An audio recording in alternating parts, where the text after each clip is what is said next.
All right.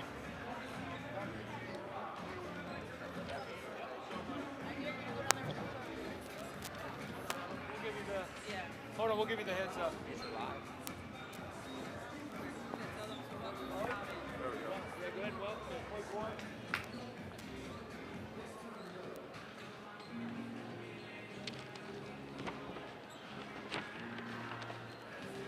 All set. Good evening, everyone, and welcome to the semifinals here on Sports Shooting Stars. I'm Gary Sutton. Alongside of me, Warren Goodley. It's the girls' side of things tonight. A 6 o'clock and 7:30 game here this evening. It's the Dallastown Wildcats, the defending league champions of the YAIA at 20-2. They were 11-1 in Division I of the YAIA this year. And on the other side, the Central York Panthers, also from YAIA Division I, 8-4 during the season, 14-8 overall. They lost to these Wildcats twice. Gary Sutton with you, Warren Goodley, and Warren looking for a good one here tonight. These teams know each other very well. They know each other very well. The coaches are two of the best coaches in all Central Pennsylvania, and they always say it's hard to beat a team 3 times. I asked Coach Rexroth about that today. He said, it's just one game tonight. That's all we got. We don't play in threes. He said we play in ones. I like the way he thinks. You talk about these two coaches. They both coach on the boys' side and on the girls' side. They both had great success on both sides. Let's talk first of all about Central here. They've got an outstanding team here coming in. They've played very good basketball of late. They got a player back, Olivia McCaskill, who was an MVP in this league a couple years ago, had a bad ligament last year, came back here the last couple of weeks. They're a different team now. Well, you have to fit her back in because the chemistry without her is now a little bit different, but I think Kevin said it's for the better. One of the people that make them go right now, Kylie Reibert, she's an outstanding player, 11 points a game, but she really makes this club go pretty well. Every good team needs somebody, point guard, to run the show and orchestrate the offense. On the other side, you want to give praise to somebody, give it to Praise Matthews, 6'2", a St. Francis commit, 16 points a game, and man, she can get it done inside, and you're pretty sure that's where Coach Rexroth is going to want to go tonight. Well, he does a good job of teaching his guards how to throw the ball inside, and he also will have a nice little offensive sets to get the ball to her. She's the third leading scorer in the YAIA, and then Ava Jameson is getting 10 points a game. She leads the team in three-pointers. You love inside-outside basketball. You'll love this combination. Well, she can shoot the basketball, and she's a good defender, too. So she plays both ends of the court, very important to their success. The last time Central played, Dallastown caught them off guard a little bit with a 2-3 zone. This time, Dallastown may mix it up a little bit, but you're pretty sure that Kevin Sheeler and Central are going to be ready for that 2-3 zone. Yeah, you look back at the previous games you played, and you say, okay, what do we need to be ready for? I think they know each other. They'll be ready for everything tonight. You look at these two teams here this evening, the Central York Lady Panthers coming in here 43 points a game offensively. That's 11th in the YAIA, but are they ever stingy defensively? They'll give up only 38, 7th in the YAIA, 59% free throw shooting. That's 15th. Not a great number there. You want to be shooting your free throws pretty good at this time of season, Coach. I think both teams are right around 59 and 60, right? Shooting their foul shots. But, yeah, you like to see 70, but sometimes you take one out, too, late in the game if you just need to get over the hump a little bit. For Dallastown, they go 50 points a game, 6th to the YAIA. They're 35 points a game. They're a little stingier even than Central, 4th to YAIA. And, again, 59% from the free throw line. So that free throw line could be a really interesting area here tonight if we have a close game coming down the stretch. Well, it's definitely going to be a factor in these playoff games. Both of these coaches are really very good at game plan defense. Both of them are outstanding at that. Yeah, I've watched both coaches, and I'll tell you what, they get at it, and it's going to be a lot of fun to see what happens here tonight as we get ready for the introductions here down on the floor and get ready for this first of 2 semifinals here tonight. Of course, Red Lion and West York in the second one, and a home game for the Bulldogs. So we'll talk about that a little bit later on. You're watching Sports Shooting Stars here tonight. Gary Sutton, Warren Goodley with you here this evening. Marcella Scottwalt running around here and keeping things going. And we're looking forward to getting the introductions here in a moment. During gameplay, please use the upper track entrances to come. You're a West York grad, Warren. This is not the gym you played in when you were here in the old days, right? No, it's not. We like the old gym, but this is great. This is an awesome gym. What an arena. It's great to see them have playoff games here. Well, you're getting the pregame chat about how to act now. We hope nobody needs that at this point in the year, but Central's going to get the first introduction here. In tonight's game, the Panthers from Central York will take on the Wildcats Something about this time of year. You get to the playoffs, the first of 3 playoff seasons, right? It's unbelievable how fast it comes, but you get your whole season geared for these next couple weeks. And here we go with the Panthers right now. Number 0, Liv McCaskill, as we said, just back, averages 7.5 points a game. Kylie Reber, we talked about her, 11 points a game, 78% from the free throw line. Edwards at 58.3 for the free throw line, 8.2 points a game. Bree Painter, 5.3 points a game. And the sister, Camille McCaskill, at 8.6 points a game for the Panthers. Coached by Kevin Sheeler, had great success on the boys' side and now on the girls' side. For Dallastown, number 4, Natalie Good. Good averaging 2 points a game. Number 5, it's Alana Dow, averaging 9.9 points a game. Number 20, 4.8 points a game, Harper Poff. Number 22, Paige Matthews at 16 points a game. And finally, number 24, that's Ava Jameson at 10 points a game, coached by Jay Rexroth. And now, ladies and gentlemen, our national anthem.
How about Dave Bray, USA, singing that one? Dave does a great job all over the place during the course of the year. We're here with Marcella Scott. Walt, Marcellus, ready to get this one underway. This is going to be amazing, just out here with you two, but Dave Bray, USA, is a good friend of mine, and I got goosebumps when I started hearing that.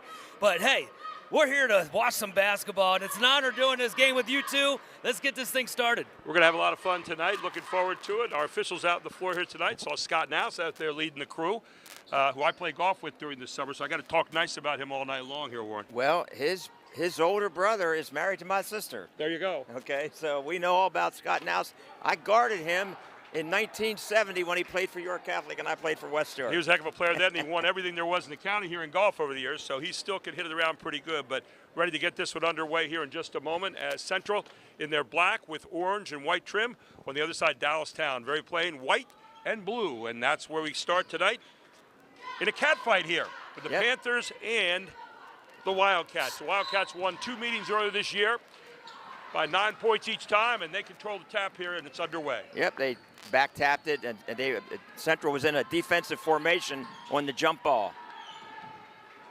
See Central right away getting a tip on this one. And the ball will go out of bounds, so Dallastown with the turnover and Central with the basketball as Dallastown picks up full court. Yep, here they go. Now they backed off. They showed full court press. Now they're back in their half court man-to-man. Central run their little motion offense. You'll see them doing a lot of passing, screening opposite, shaping up off the screens. Good look from the near side, not going to go, and the rebound goes out to number 5, Alana Dow. Dow with the basketball on the other end. We're going to have a foul called on the play here. Called a block. They'll have the ball out of bounds underneath. It's going to be underneath. So look for Dallastown to run a play to try to score the basket. So we triggered by number 5 inbounds here is Dow. Over the top. Out to Matthews. Matthews back over the top. And the second turnover of the game now for Dallastown here in as many trips. They tried to run a high-low that time, and Central did a great job of fronting the post. Still man-to-man on the other end by Dallastown.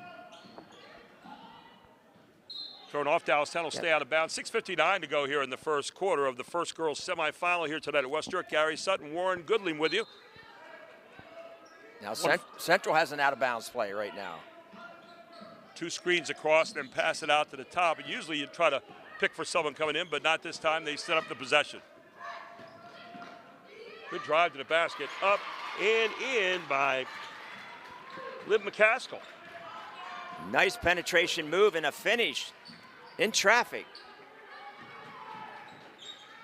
How about on the other end? Up and in and straight on down from Praise Matthews. So Matthews shows you what she can do with that pull-up. The St. Francis commit ties the game up. Well, she didn't go down to the post that time. A nice crossover and a pull-up medium jump shot at the foul line. A good drive to penetration to the middle, kick to the corner. Good recovery and closeout there for Dallastown. And it will be a turnover for Central, their first turnover of the evening. I think that was a 3-second call, is that correct? Yeah.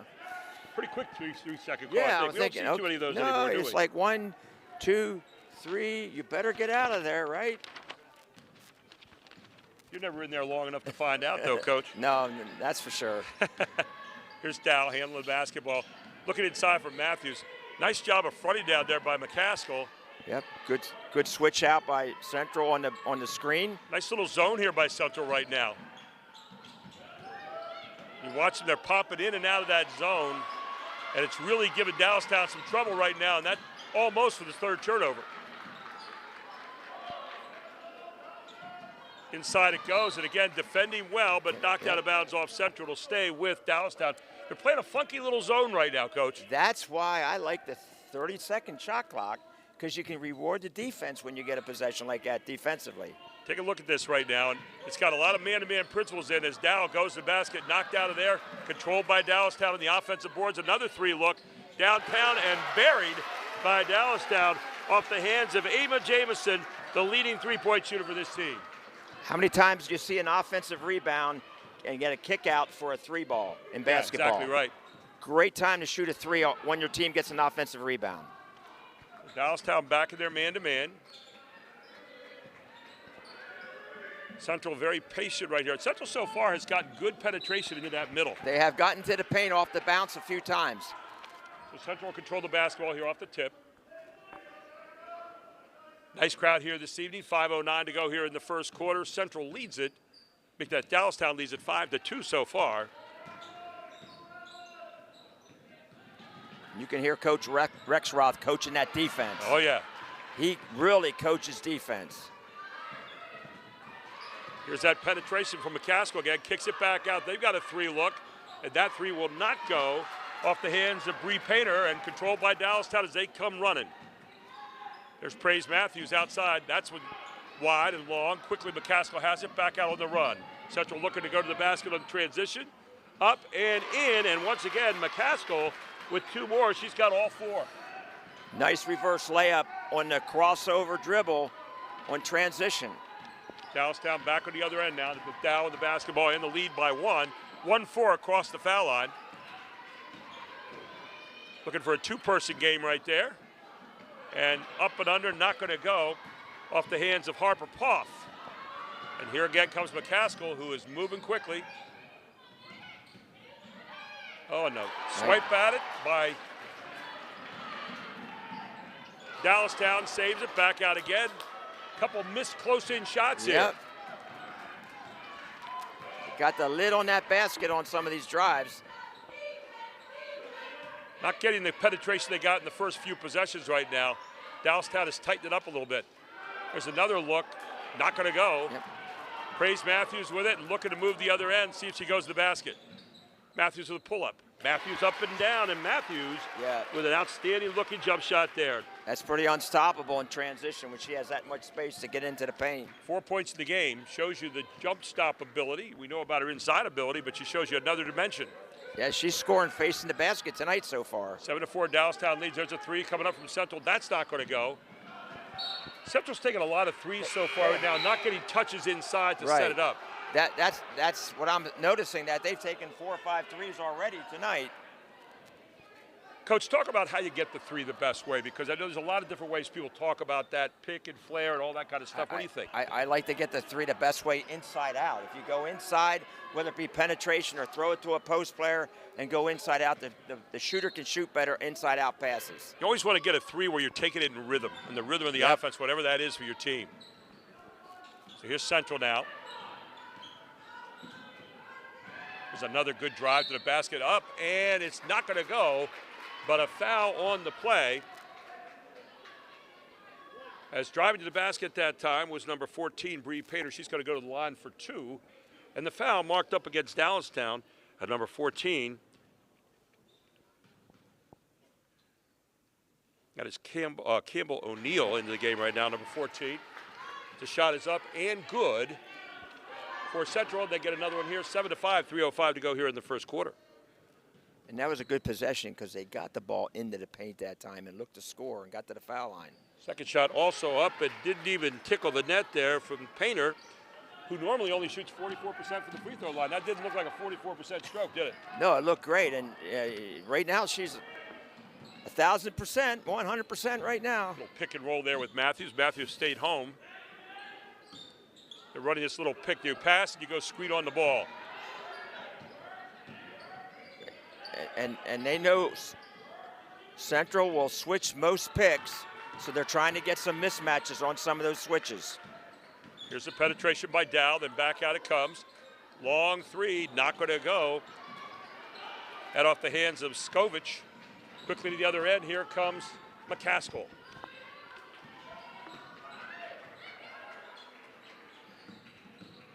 They're really going by the dribble and looking back weak side, not going to get a turnover. Unofficially, 2 turnovers here in the first quarter for Central and 2 for Dallastown. 2 minutes to go in the first quarter. 1-point lead for the Wildcats. Here's Matthews. She likes this jump ball. Oh, nice strip. Good defense. Great job of stripping the basketball that time for Central. Then quickly on the other end, McCaskill up. She's going to get fouled. And on the foul, it's going to be number 12 for Dallastown. That will be Skovich, her first. Be the team's second now against the Wildcats. As headed to the line is McCaskill, 50% free throw shooter on the season. Well, that transition was started by their defense down there. Good defensive possession and able to get them their fast break. And we've seen that a couple times tonight so far. So McCaskill ties it up here. She's got 5 out of the 7 points so far here in the first quarter. Here's McCaskill with her second look. 1:47 to go in the first quarter. Up and down, and McCaskill has given Central a lead. She's got 6 of their 8 points so far. And they're looking good from the foul line tonight, Central is. Now they're in their man-to-man, little full-court pressure. They are in man-to-man straight now. Back inside it goes. Nice job of going to the basket. Beautiful pass down in there by Skovich, and she found Dow going down the lane for 2 and a chance to make 3 right here. Would you see what Dow did that time? She passed and screened away, and on the switch, she slipped it and went right to the basket, and that's how she got open. That's just great fundamental basketball. Foul's going to get marked up there on Kylie Riebert, so at the line is Dow trying to complete the three-point play the hard way, and does it. Nice stroke by Dow, who on the season is a 50% free throw shooter. She's got 3 of the game so far. 1:30 to go, 10-8, Dallastown leads. All right, so here we look like we got a little 1-2-2 trap at half court. 3/4 court trap. There it is, into the middle. Here's the attack. Good shot, but banged off the back, and a nice rebound there by number 24, Jamison. Press worked. They didn't get the turnover, but they got the quick shot, and they got the rebound, so press worked. Yeah, people always want to look for the turnover, but you take that quick shot, it's every good. It's good change of pace here, up and not going to go from Dow. I love the way Dow attacks the basket. Yeah, that time she needs to keep that right shoulder squared to the basket to finish that layup. There's a 3 look for the corner, and not going to go again. The 3 line has not been good so far to Central.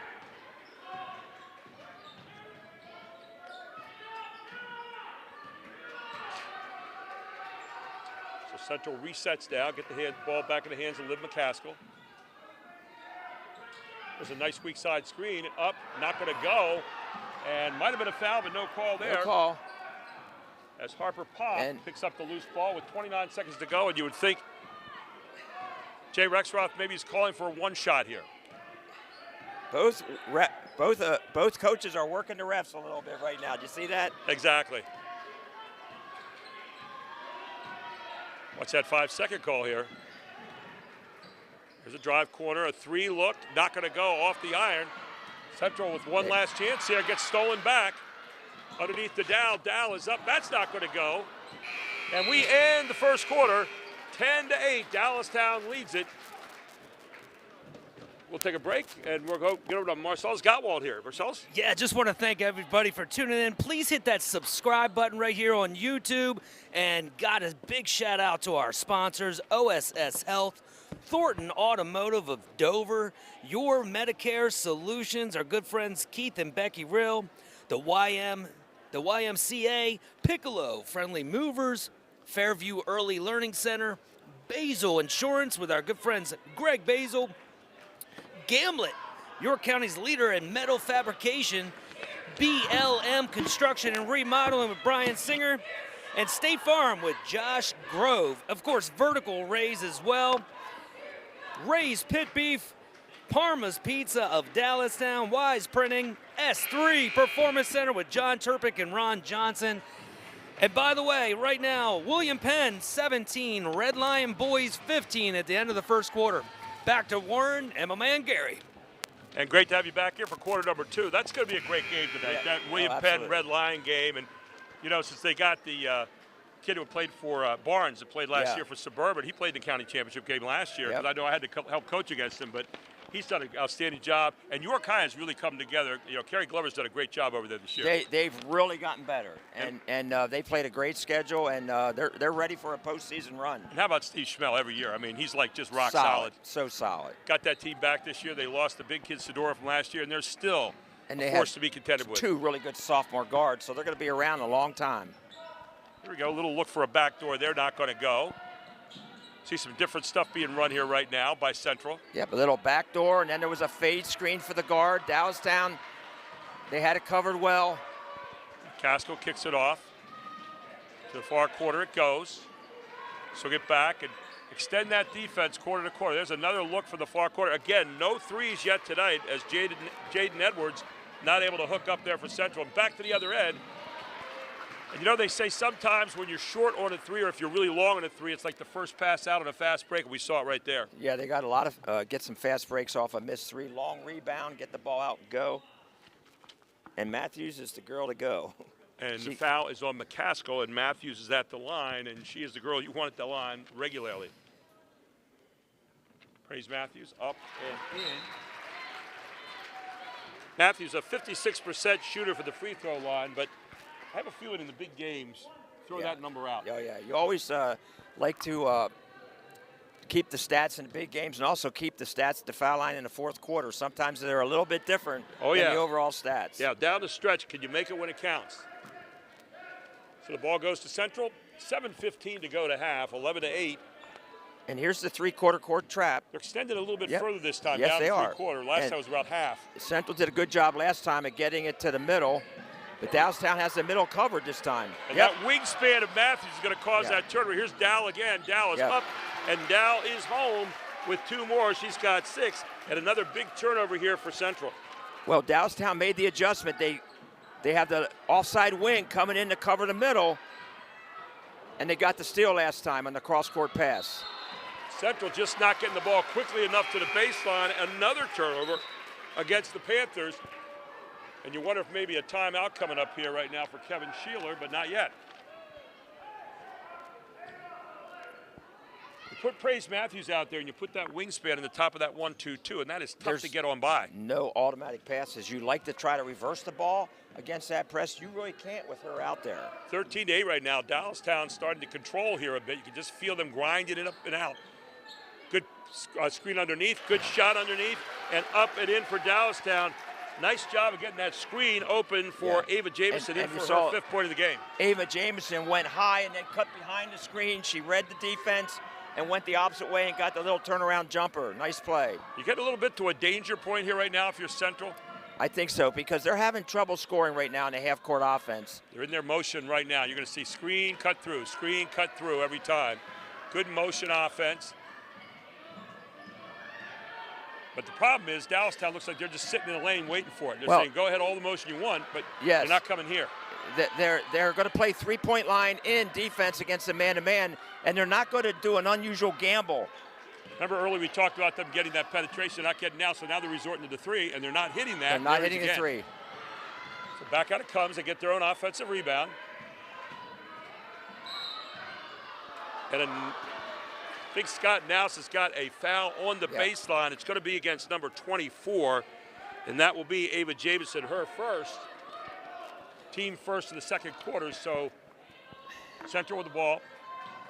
But the adjustment that Jay Rexpath has made, he's not allowing that dribble penetration in the lane anymore.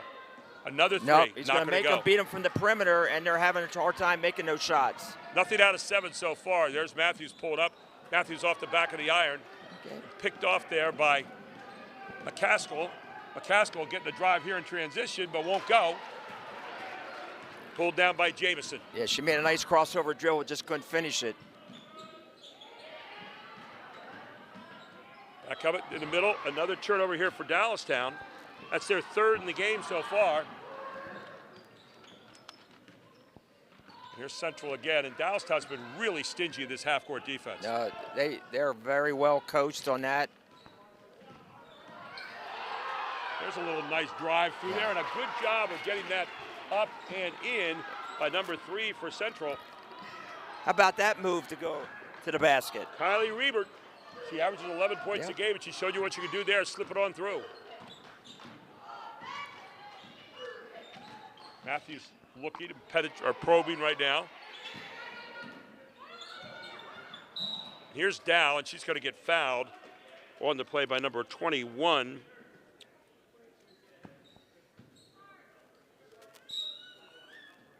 Timeout Central right now. And they're going to have a timeout on the floor for Central. 4:23 to go to the half, and Dallastown leads it right now 15-10. Gary Sutton with you, Warren Goodley. They're not going to have a timeout. They're throwing right in bounds. How's that? Thought we had a timeout there for a moment. Not so. Here's Matthews. Matthews up underneath, and when she gets there, it's over. Yeah, tough to stop her coming across the lane like that, going to her right side. That's unstoppable. Grace Matthews now with 7 points in the game, and a 7-point lead for Dallastown. 4 minutes to go in the half. Gary Sutton, Warren Goodling with you tonight. See if Central can get into paint again. They've had success getting into the paint. That's when they've scored. They haven't been successful hitting the 3-ball tonight. So far, they have not hit one. We've only won in the game, that one by Dow and Dallastown, but they haven't taken a lot of threes in the game so far. There's a bump again by Dallastown. That foul will be marked up on Mapes. Check that rather. It's going to be number 12 on that.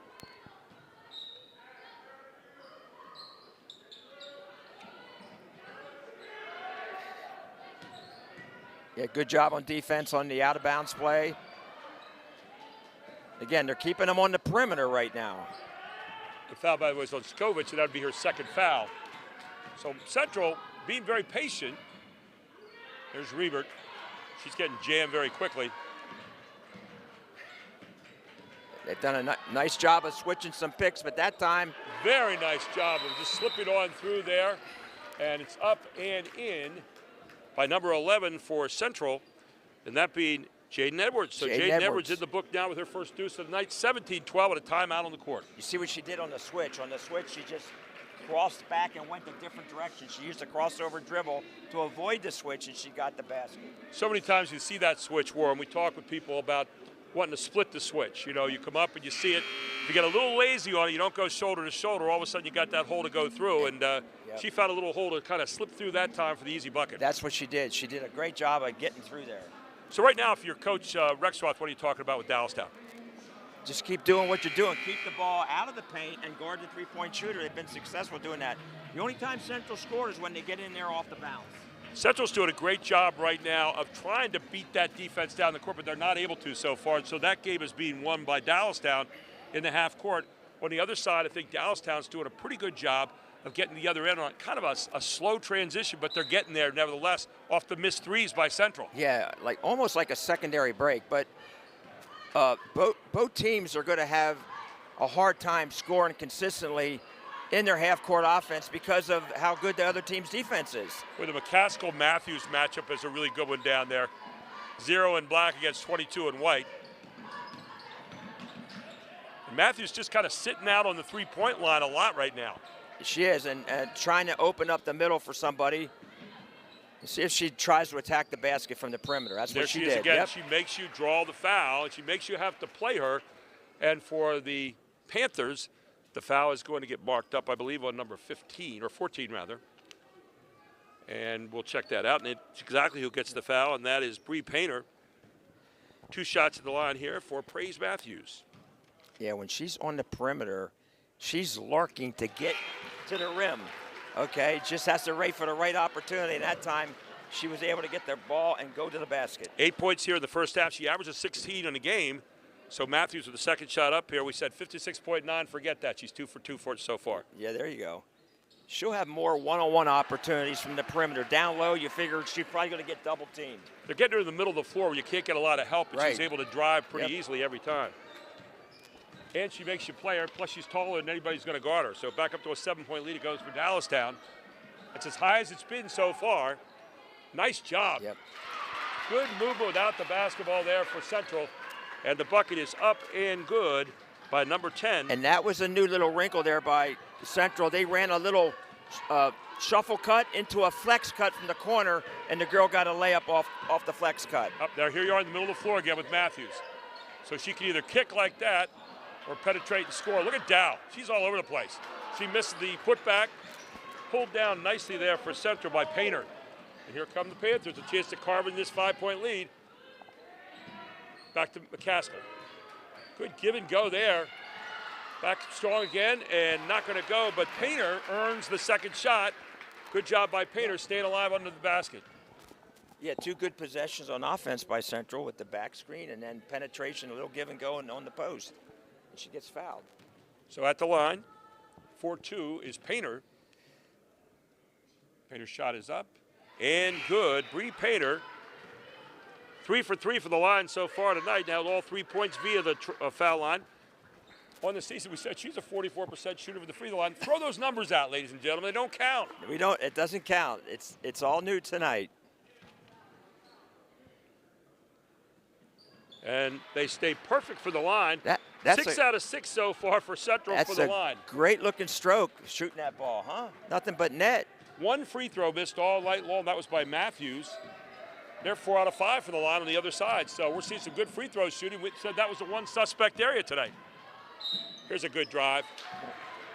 I'm going to draw a foul, but a nice look coming down the lane that time by number 24, Ava Jamison. Yeah, she's, you know, like we know that she's a good 3-point shooter, so when she gets the defense overextending, she can take it to the hole. That's hard to guard if you can do both. That's the second foul now on Camille McCaskill, and so here is the line again. It's been a pretty nice place to be so far tonight as Jamison up and down. That's her first free throw of the night. She has 6 points in the game.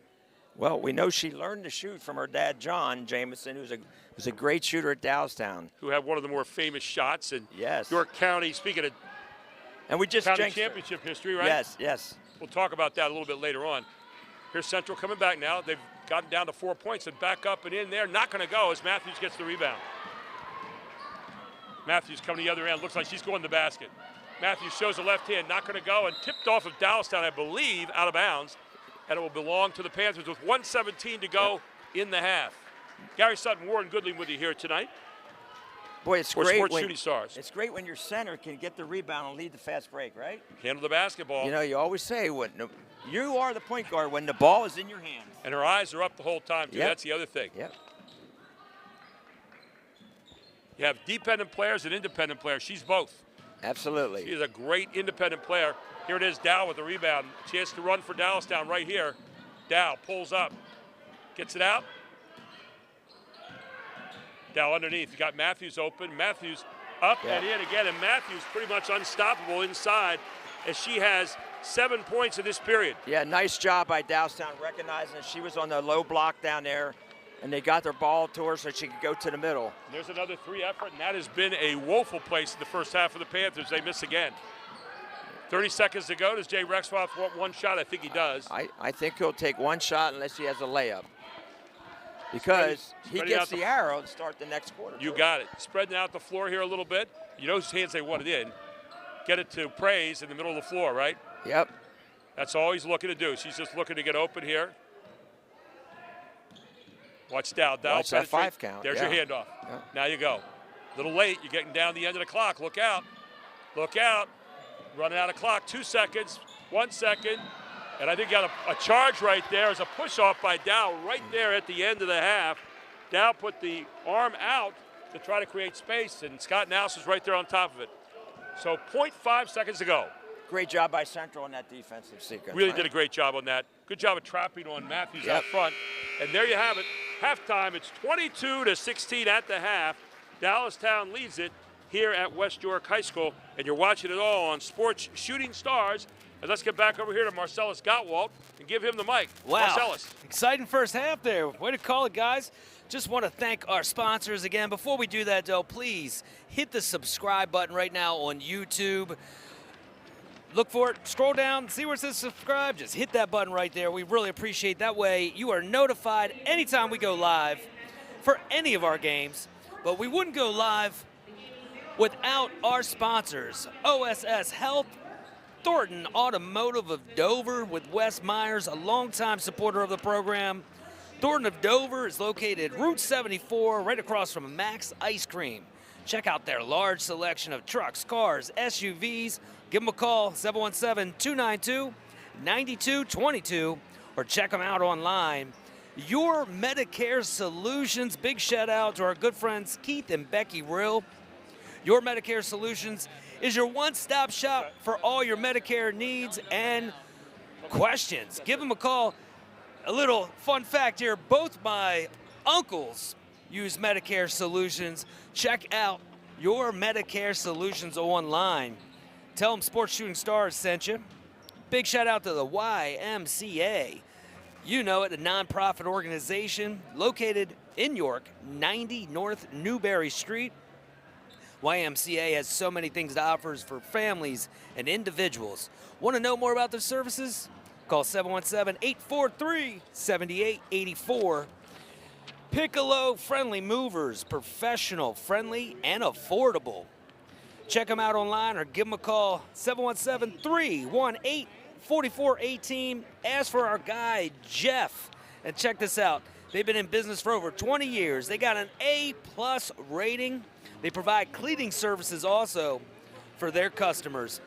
Fairview Early Learning Center. Is your little one ready to enter school? Looking for a quality learning center to enroll in? Well, Fairview Early Learning Center is the place to be. Check them out. They got plenty of space and 2 locations. 717-900-1962. Set up a walk for their facilities. Basil Insurance, our good friend Greg Basil. Basil Insurance has all your home, auto, boat, RV, life, and motorcycle insurance covered. 2 locations now. Check them out online. Gamlet, your county leader in metal fabrication and sheet metal products. Ask for Harry, give him a call, 717-845-1651. And then, of course, our guy, Brian Singer, BLM Construction and Remodeling. If you're looking to remodel your home or a reliable professional construction company, look no further than BLM Construction. State Farm with Josh Grove. Looking for insurance, also give him a call, 717-792-2299. This list just keeps going, fellas. Hey, big shout out to all of our sponsors. Vertical Raise, premier fundraising platform for all organizations. Hey, they did the shirt I'm wearing. You can't see it, but I'm looking like a model right now, thanks to Vertical Raise. Parma Pizza of Dallastown. I know they got the game on right now. At Parma Pizza, our guy Darren, big shout out to the whole staff over there. I'm telling you, food's so great, you'll scrape your plate. Wise Printing, located right on South Queen Street. They've been printing up stuff for us all summer, all year long, football games and everything. Big shout out to Wise Printing. S3 Performance Center, John Turpak, Ron Johnson, located inside of Ballyhoo, inside of Heritage Gym. Man, if you want to take your student athlete to the next level, check out S3 Performance right about now. And I got to say, big shout out to my guy, Ray's Pit Beef. You don't need a silver fork to eat good food. My man, Adam Boblitz. Check him out. Ray's Pit Beef. We'll take a quick break, and we'll be back with some more action. Just another reminder, we are doing 2 broadcasts at once. The boys' game is going on at Red Lion right now. York High versus Red Lion. I'm getting an updated score here by my man Scappa Report. 26-19 York High. Right about halftime. So, again, thank you so much for watching here today. Make sure you subscribe, and I'll bring it back to the A-team here. Warren Goodling, Gary Sutton.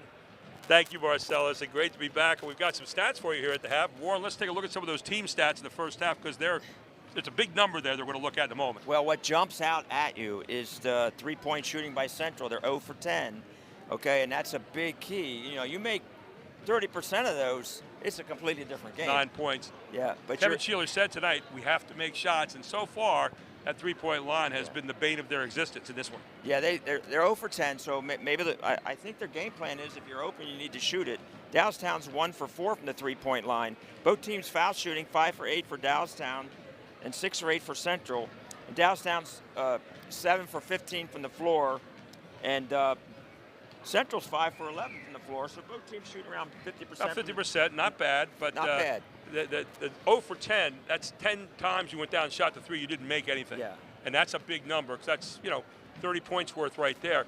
But, I was really interested that we were talking about 59% free throw shooting as a team on both sides. They're both shooting well over that tonight, beating those numbers. And with the playoffs, it can go one of two ways. If pressure gets to you, it might lower, but if the focus is there, it might get higher, and that's what we're seeing.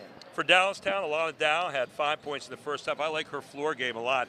Of course, Praise Matthews with 11 points in the first half led all scorers. 6 points for Ava Jamison, so only 3 players have scored for Dallastown so far, but they've scored pretty much out of their offense, and that's been really good to watch in their half-court game. Yeah, they've done a nice job of inside, scoring enough inside and getting some drives from the perimeter to the basket. We talked about what Jay Rexroth did in the second quarter about taking away some of that penetration. Liz McCaskill had 6 points in the first quarter by drives, nothing in the second quarter. She had 6 at the half. Kylie Weber got 2 in the second quarter off a nice give and go. And then we had Haley Davis with 2 on a stick back, Jaden Edwards with 2, and then Bree Painter with 4 points. So it's spread around, but they're not able to get inside just yet. And that seems like a good place to talk about what we're going to do in the second half. Yeah, it's sometimes Central was doing a lot of screen away, some curl cuts. The one look I liked is when they had a little flex cut on the ball reversal, a back screen to the corner. They got a layup on that. We might see that a little bit more. Yeah, they caught a couple nice looks there off players moving without the basketball, as you said, and coming off those screens. On the other side for Dallastown, Praise Matthews, getting her in the middle of the floor, either as with the ball in her hands or getting a post-up. We didn't see a lot of post-up in the first half, but we did see her handling the basketball. And, of course, when she goes down the middle, everybody's kind of collected to her, which opens up everybody else on the floor. I think she's probably harder to guard on the perimeter than she is down low. Nothing against her down low game. It's very good. But she'll have more traffic down low. On the perimeter, okay, you have to guard some three-point shooters for Dallastown. She has a little bit more room to beat her player to the basket. We talk about the girls' game, Warren. Of course, 6'2", we coach guys a lot. 6'2", you got a nice size point guard there. 6'2", in this game, you got a nice size center. But here, you've got a combo player. You can see why she's going to St. Francis next year. She can play the perimeter. She can drive. She handles the ball well. She can post you up. She gets some rebounds. She can dish it out. And she makes everybody around her better on the floor when she plays. I'm impressed with her ability to get the rebound and lead the fast break. Like, just run the floor. She's going to bring the ball down. She's very talented. So let's go into the huddles here from Coach Warren Goodley's point of view. If you're in Central's huddle and you're in Coach Sheeler's ear right now, what are you saying to him to get a little bit better here in the second half? Well, I think they have to get some turnovers on defense to get their fast break on. That doesn't mean gamble. That just means be a little bit more aggressive, be solid on the ball, get some deflections and go.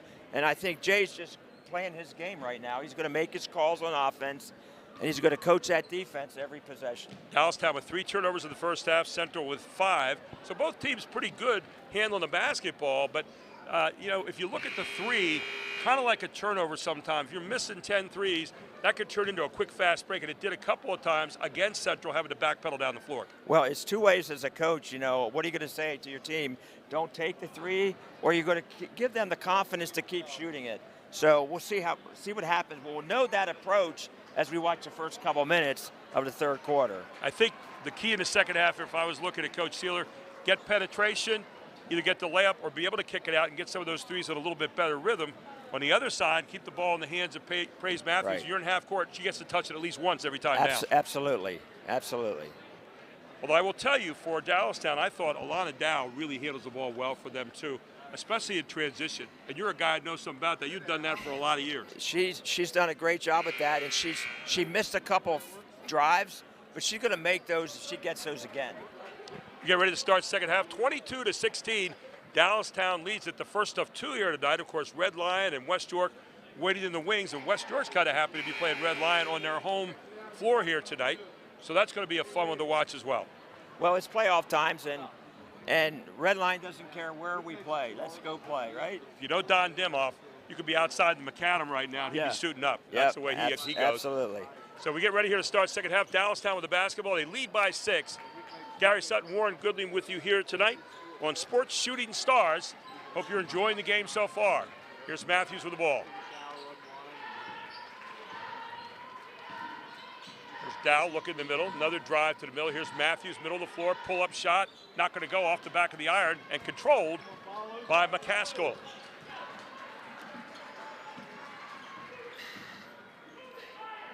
McCaskill looks at 3, thinks better of it. Yep, she thought about it, didn't she? And you wonder if maybe Coach Sheeler might have said, let's get to the front of the iron, like this. There's McCaskill off the screen, coming to the iron, and he gets a good weak side screen. And there's an example. We gave up the first open 3 to work the ball a little bit more, and we got a 2-shot foul. Poff is going to get called for the foul, and at the line is McCaskill. McCaskill so far there tonight, 1 out of 1. She's got 6, or 2 out of 2. She's got 6 in the game, and up and down for McCaskill. Liv McCaskill now with 7 points in the game, looking for number 8 here and close this lead to 4 potentially. Yep, Central just hanging around. Yeah, they had a couple points where it was 9, I think, was the biggest lead, and it looked like the train was leaving town, but they fought their way back. Give them credit. Really moxie kind of play here tonight. Here comes Dallastown now trying to answer. Seeing this weave. And they're running an open offense, everybody outside of the 3-point line. And here's where it starts, going to the middle. And Central doing a nice job right here, jamming in the middle, but there's a nice drive by Dow, and she finds the sliver, and sliver enough to get on through. And we talked about her 7. making some drives and finish, and she did exactly that. Just screen, hand off, and then you look for that little sliver of daylight, and Dow found it. She has 7. Central's looking at the 3, but they're not taking it right now. Pretty sure Kevin Sheeler is saying, let's value our possession a little bit better. Those 3s cost us. Here's that drive and get off the handoff and up and in, and it's paying off so far for Central. Again, 2 great possessions by Central, getting the ball to the rim both times. Like you said, Gary, they did not shoot that 3. Both possessions, they had a chance to shoot it. They did not. First half, they shot those. This time, fake. Camille McCaskill gets her first 2 of the night. Back to a 4-point lead. There's a good look from downtown, and another good 3 off the hands of Ava Jamison. She's the only one tonight has 3. That's a huge. That did it twice. A huge basket because the way they run on their offense, they sort of forgot about the three-point shooter on all that dribble handoffs. Now they're playing a 2-3 zone. There you go, a little different look down. This has caused Central a lot of problems the last time they played. Let's see if Central, they're trying to get Central to go back to shooting the 3 right here, I think Jay Rexroth is. And there it is. Yep. Got to take the outside shot and didn't dribble penetrate. And you know, Jay, he saved that zone for second half, right? He was not going to show that in the first half. Well, he just got beat on 2 straight drives down on a dribble penetrate. And guess what? He says, okay, I don't like that. Let's go back and show him the zone. We showed him the second game of the season that we played him. And all of a sudden, you get a quick shot. And let's see if he stays in it. How long he stays in it. Is he going to get out of it if they score a bucket, or is he going to stay in it for a little bit? So here's Dallastown now. And Matthews is so valuable like this. Look how many people pay attention. All of a sudden, you kick it out, you got people open. She had 3 guys on her. 3 players that time. Dow with a little bit of a Euro and an Asian step there, and she gets on through for 2. But how about the spacing that time for Dow to get to the basket? She's got 9 points in the game now, and they've gotten back out to a 9-point lead. And a timeout on the floor for Kevin Sheeler and Central as they've got out to 9 points, 29-20 with 5:07 to go here in the third quarter. Well, that timeout, do you think it was about the dribble penetration and the zone? He's got a couple things to talk about right now, right? Absolutely. I think, first of all, the zone was a brilliant move there by Jay Rexroth. He gets beat 2 straight drives, individual lamps there. Central changed their whole philosophy. We go to the second half, we get to the front of the iron. We're not going to shoot 3s. And then Jay Rexroth says, oh, okay, well, I'll go to a zone. Let's see if we can lure you back into shooting the 3 again, right? Right, exactly. And that first time down, they took a perimeter shot. It wasn't a 3, but it was about a 15, 18-footer, and they missed. Real quick, 28-28 right now. York High and Red Lion boys all knotted up with 3:09 to go in the third. And can't you just see Red Lion running that motion to death right now, and Steve Smelston with that smile on his face? And with their 2 guards saying, we'll keep this game in the 40s, right? Well, they've both been playing in the 40s. York High won a game in the 40s the other day. Red Lion's been there. But I'll tell you what, that's got to be a great game right now. And here's that 2-3 zone coming back in. So let's see if they attack it a little different this time.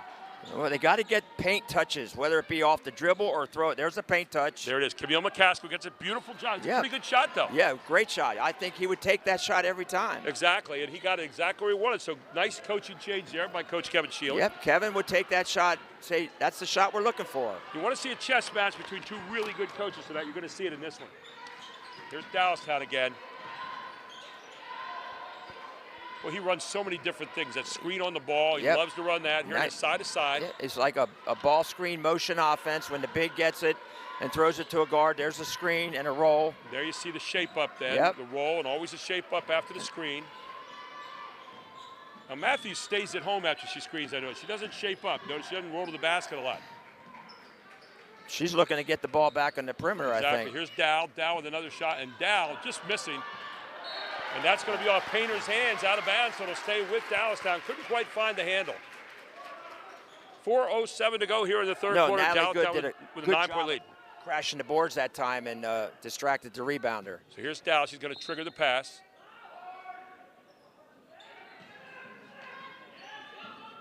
Back out it comes into the hands of Natalie Good.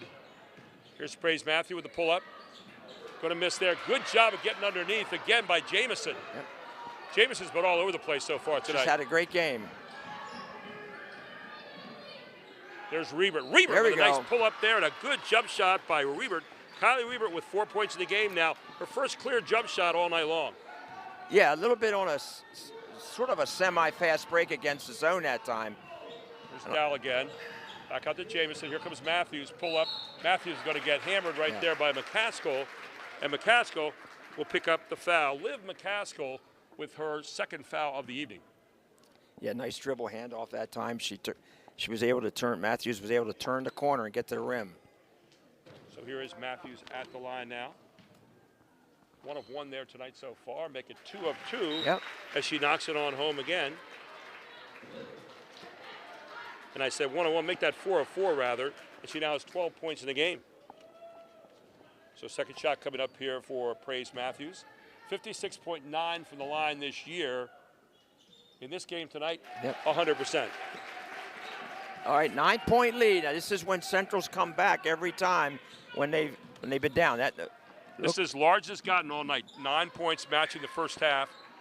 And you said Central, and they go right back into being patient here. Dallastown back in their Back man-to-man. in man-man. It took one basket against the zone. They're back in their. Exactly. Oh, and Rebert's got to be called for the foul, or for the walk there. So Rebert gets called for the walk. That's a 6th turnover of the night now against Central. Yeah. You get the feeling, do you think Jay's going to switch up the defenses, like a little bit of man, a little bit of zone, switch it up a little bit? Well, he went to man-to-man there off the free throw. Yes. And you think that maybe off a regular bucket or a miss, he's going to come back and go 2-3. We'll see. Here's Dow again. Oh, that's a great Another set play. That Great one's not going set to go play. from Jamison. She's had 2 already tonight. She's got the only 2 in the game, frankly. Here comes the other McCaskill down the floor with it. Here's Rebert. Rebert underneath. Back out it comes. Good mover to the basketball, making the extra pass. Here's Rebert again. Rebert still cannot hit that 3. That's nothing out of 11 tonight for the 3-point line for Central. Timeout for Kevin Sheeler. We'll take one as well. 2:37 to go here in the 3rd quarter, 31-22. Gary Sutton, Warren Goodling with you here tonight on Sports Shooting Stars. And Warren, they just can't make that big outside shot against Central. If they could do a little bit of that, the defense might get a little bit more honest. Well, if you make a couple threes, you're right in this ball game. But I don't think Coach Sheeler wants to shoot the 3 right now. I think he wants more penetration to the basket, and that's how they scored in the second half so far. You saw them clutch with the first 2 3-point potential shots they had to start the quarter, and they got layups out of both of them. Jay Rexroth went to the 2-3. I think it threw them off a little bit. They came back and took a quick shot. Jay went back to the man-to-man, but Central got caught here taking another quick shot. So you got to kind of pull the reins in constantly here and stay away from trying to grab it all at one time. Well, you have to just chip away at it. It really starts with their defense. I think Central needs to somehow get a stop and get some fast breaks to get their offense going. 7 seconds to go here in this timeout. Gary Sutton, Warren Goodling with you here tonight again on Sports Shooting Stars. Glad to be guests here this evening, sitting in, and of course with Marcellus Gottwald here with us and the whole crowd. We're having a great time tonight. So 2:37 to go here in the 3rd quarter, a 9-point lead in Dallastown with the lead and the ball here at West York High School. And we have a pretty good crowd here tonight for, the fact that there's boys games down at Redline and the girls games here. This is a pretty nice crowd. Yeah, just a great time of year right now. You're getting into playoffs time, and this is just a wonderful facility. I've only been in here a couple of times, but I got to tell you, great facility to watch a basketball game. We're up here on the track, and it's just beautiful. Here's Dallastown, Jamison.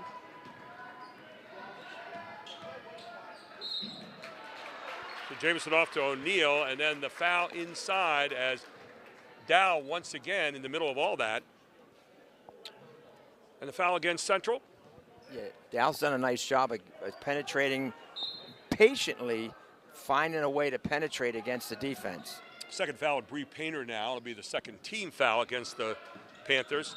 Here's Dow again. Dow's a creator, isn't she? And here's here's a turnover. This is the 4th turnover of the game now for the Wildcats, but Dow just really creates. She and Matthews are the 2 real creators that I've seen so far, with Jamison kind of in there every now and then. Yeah, Jamison does a good job of setting screens and shaping up. Here's the 2-3 zone again. again. And that's what we thought, that he would just mix his defenses up to keep Central off balance. So you keep one person behind the zone here. You rotate a person in the middle all the time. Watch this. They'll rotate different players. There you go. And there's a 3 for the corner, and that's still not going to go. Yep. That's nothing out of 12 now for Central. I'd like to see Central get the ball to the short corner to start and get that offense, get it down the short corner and see what they can do. There's another 3 look for the corner for Dallastown. That's not going to go. And pulled down by Camille McCaskill. Here comes Liv McCaskill on the other end, and a steal away for a moment. And I think you're going to get a foul called right here on Central, and I think it's going to be the 3rd foul that'll be marked up against Painter. Yeah, I think the foul was called on the deflection. Painter kind of shoved on through there, and so Painter's going to pick up her 3rd foul. 3rd team foul in the quarter, 1:24 to go here in the 3rd quarter, 9-point lead for the Wildcats. 2-time league champion, looking to try to make it 3 in a row this year. You know what happened last night? Their team was trying to make 3 in a row, right? Yeah, we saw that. Yep. Jay Rexroth's hoping that's not going to happen to his team this year. Back it is to Matthews. They've done a pretty good job on Matthews this quarter. Yeah, they definitely know where she's at. Here she comes. They're just handing it off. Looks like the Globetrotters here a little bit. Yep. Central switching. And it's a lot of timeout those for Jay picks. Rexroth with 56 seconds to go here in the third quarter. And I think he thought they were kind of lulling to sleep a little bit there. He might want to set a particular play up right here. Let's see if he comes out with a, let's run a set to get a basket, or if he's going to milk the clock a little bit at the end of this quarter. Gary Sutton, Warren Goodling with you here. On the other side for Central, down 9.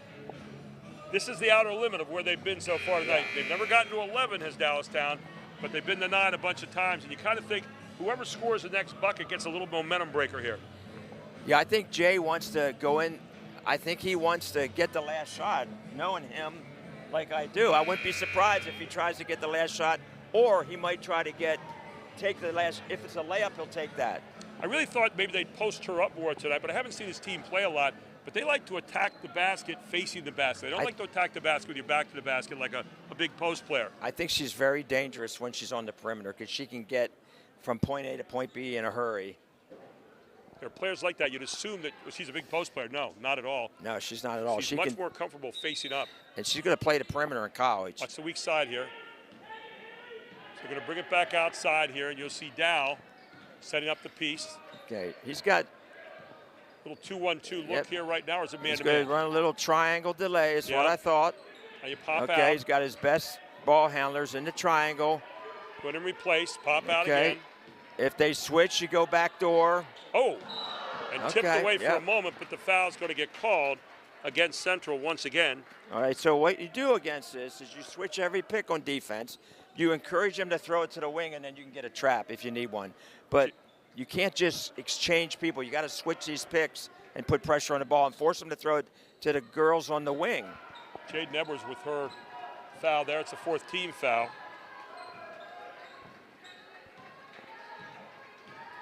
All right, he got out of the triangle delay now. Is now running the open offense. Right here, there's no need to chase out in the wing. I mean, you're just basically just keep it tight to the center because you know they're looking to try to get it in the hands of Praise Matthews and maybe go down the middle or get a drive from down. Now look, they have 3 on one side. They're trying to clear out one side maybe for. Here she comes.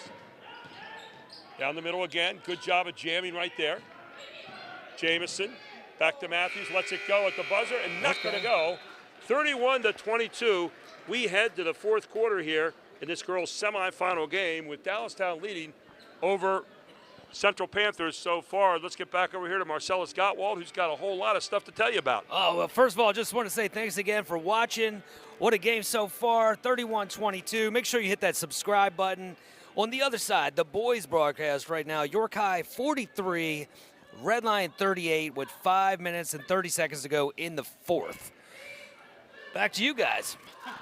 Thanks so much, Marcellus. And another good game. As you said tonight, they were tied up 28-28. Now 45, or what, 45-38 or 43-38?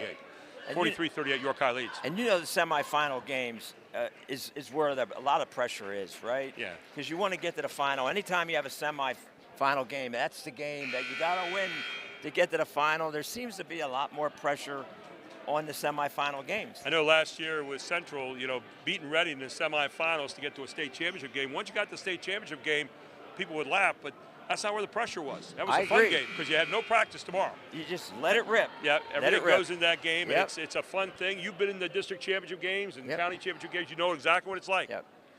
The semifinals games, I always felt there was a lot of pressure in those games. It's because you all want to get to the finals. You want to punch that ticket somehow, and that's where we are tonight. These two teams have had great seasons so far. Central 14-8, and the other side, you got Dallastown, second in the district, by the way, at 21-2. Here you go, right down the middle. Good job attacking the zone here. You got some penetration. Short corner, all right. See if they can throw it to the short corner, and then you can look to the post player going down the lane. The one thing you don't see as much anymore right now is making 2 play 1, dribbling at the seam and making 2 people play 1 to open up the baseline here against the zone. We always told our kids, when you look at a zone, look baseline, middle, reverse. Absolutely. My rule was short corner has to touch it before we reverse the ball. Stretch that thing as far as you can. Riebert, nice pull up, and Riebert with another good bucket here, and Riebert getting into the flow of the game right now. Kylie Riebert with 6 points. And she came off a ball screen up top, so that was a good. Coach Shearer put the ball screen in that time, and it worked. Another good way of how to get inside the zone on the ball screen. Yep. And the foul will be marked out front on McCaskill again. This one on Camille McCaskill. That'll be her third now, so a little bit of concern there. But I like the change that he made there, getting that ball screen to get inside the zone. That was a new little look, and that was the right thing to do. See some good coaching here tonight. Really good coaching with two outstanding guys. Yeah, they're the best. Look at Dow constantly trying to penetrate that defense. There's a look from the corner. How about that? Off the penetration from Dow, they get the great look from the corner. Yep. And how about the extra pass? One more. You always hear the expression, one more. That was the case right there. And Skovich knocking it down from the corner, her first three of the night. Yeah. Dow had the Gretzky with the penetration and kicked it out. There it is, Central with another turnover. That's their seventh of the game. And then up and in from Matthews. Matthews with a great assist by Dow on a coast-to-coast pass. Matthews with 15 points and the biggest lead of the night at 12 now for Dallastown as they've taken command. 2-3 zone on the other end. There's Reibert again, and Reibert with the first three of the night for Central. Knocks it down. Let's see if Coach Rex Roth stays in the zone next time down. Right down the middle, Matthews just taking over in the transition, and Matthews now with 17 points. How do you stop that? Back to the middle, kick to the outside, another three look, not gonna go. Reibert hits it. Reibert kicks it back outside, another three look. That one's now off the front of the iron. Rebounded by Dow. Back to Jameson, now Dow will get it back. And now you can start to work that clock just a little bit. And that's exactly what Jade said that time. Spread it out, slow it down, spread it out. Man-to-man defense on the other end by Central. And he's spreading everything out so Dow will have room to drive and kick like that. Kick like that, and all of a sudden they found something that's really working as another three knocked down. Two in a row now by Skovich. Fourth three of the night now for Dallastown. She liked that corner spot or what? Yeah, but the penetration off Dow is everything. Gave her the chance to shoot it in rhythm. Huge. Here it is, back up top. McCaskill recovers. McCaskill looking to drive. To her sister. Back out it comes Reibert with another three. Look, Reibert's been hitting them. Ooh, in and out. Back outside to Reibert again. Reibert down the lane. Reibert blocked out of there by Matthews, who's taken over. Here comes Dallastown on the run. To the outside. Threes have been hot. This one off the back of the iron. A nice job by Reibert of diving in there and getting the rebound. That would have brought the house down. 3 consecutive threes for Dallastown would have brought the house down. Over the top it goes. And that's off Central out of bounds. And a timeout called to the floor by Dallastown. They lead by 14 with 4:53 to go in this one. You're watching basketball tonight on Sports Shooting Stars. Gary Sutton, Warren Goodling with you here this evening. You might try to get an update on that game from Marcellus Gottwald here and see what's going on over in the boys' side of things across town over at Red Lion. And Marcellus checking diligently. Working hard over here. 50 right now for York High, 41 Red Lion. As William Penn seems to get a little bit of a lead here, going under 4 minutes to go in the fourth, up by 9 right now for York High. Kind of interesting, there you have York High, William Penn, under first-year head coach there, Kerry Glover, who was over Columbia for a lot of years.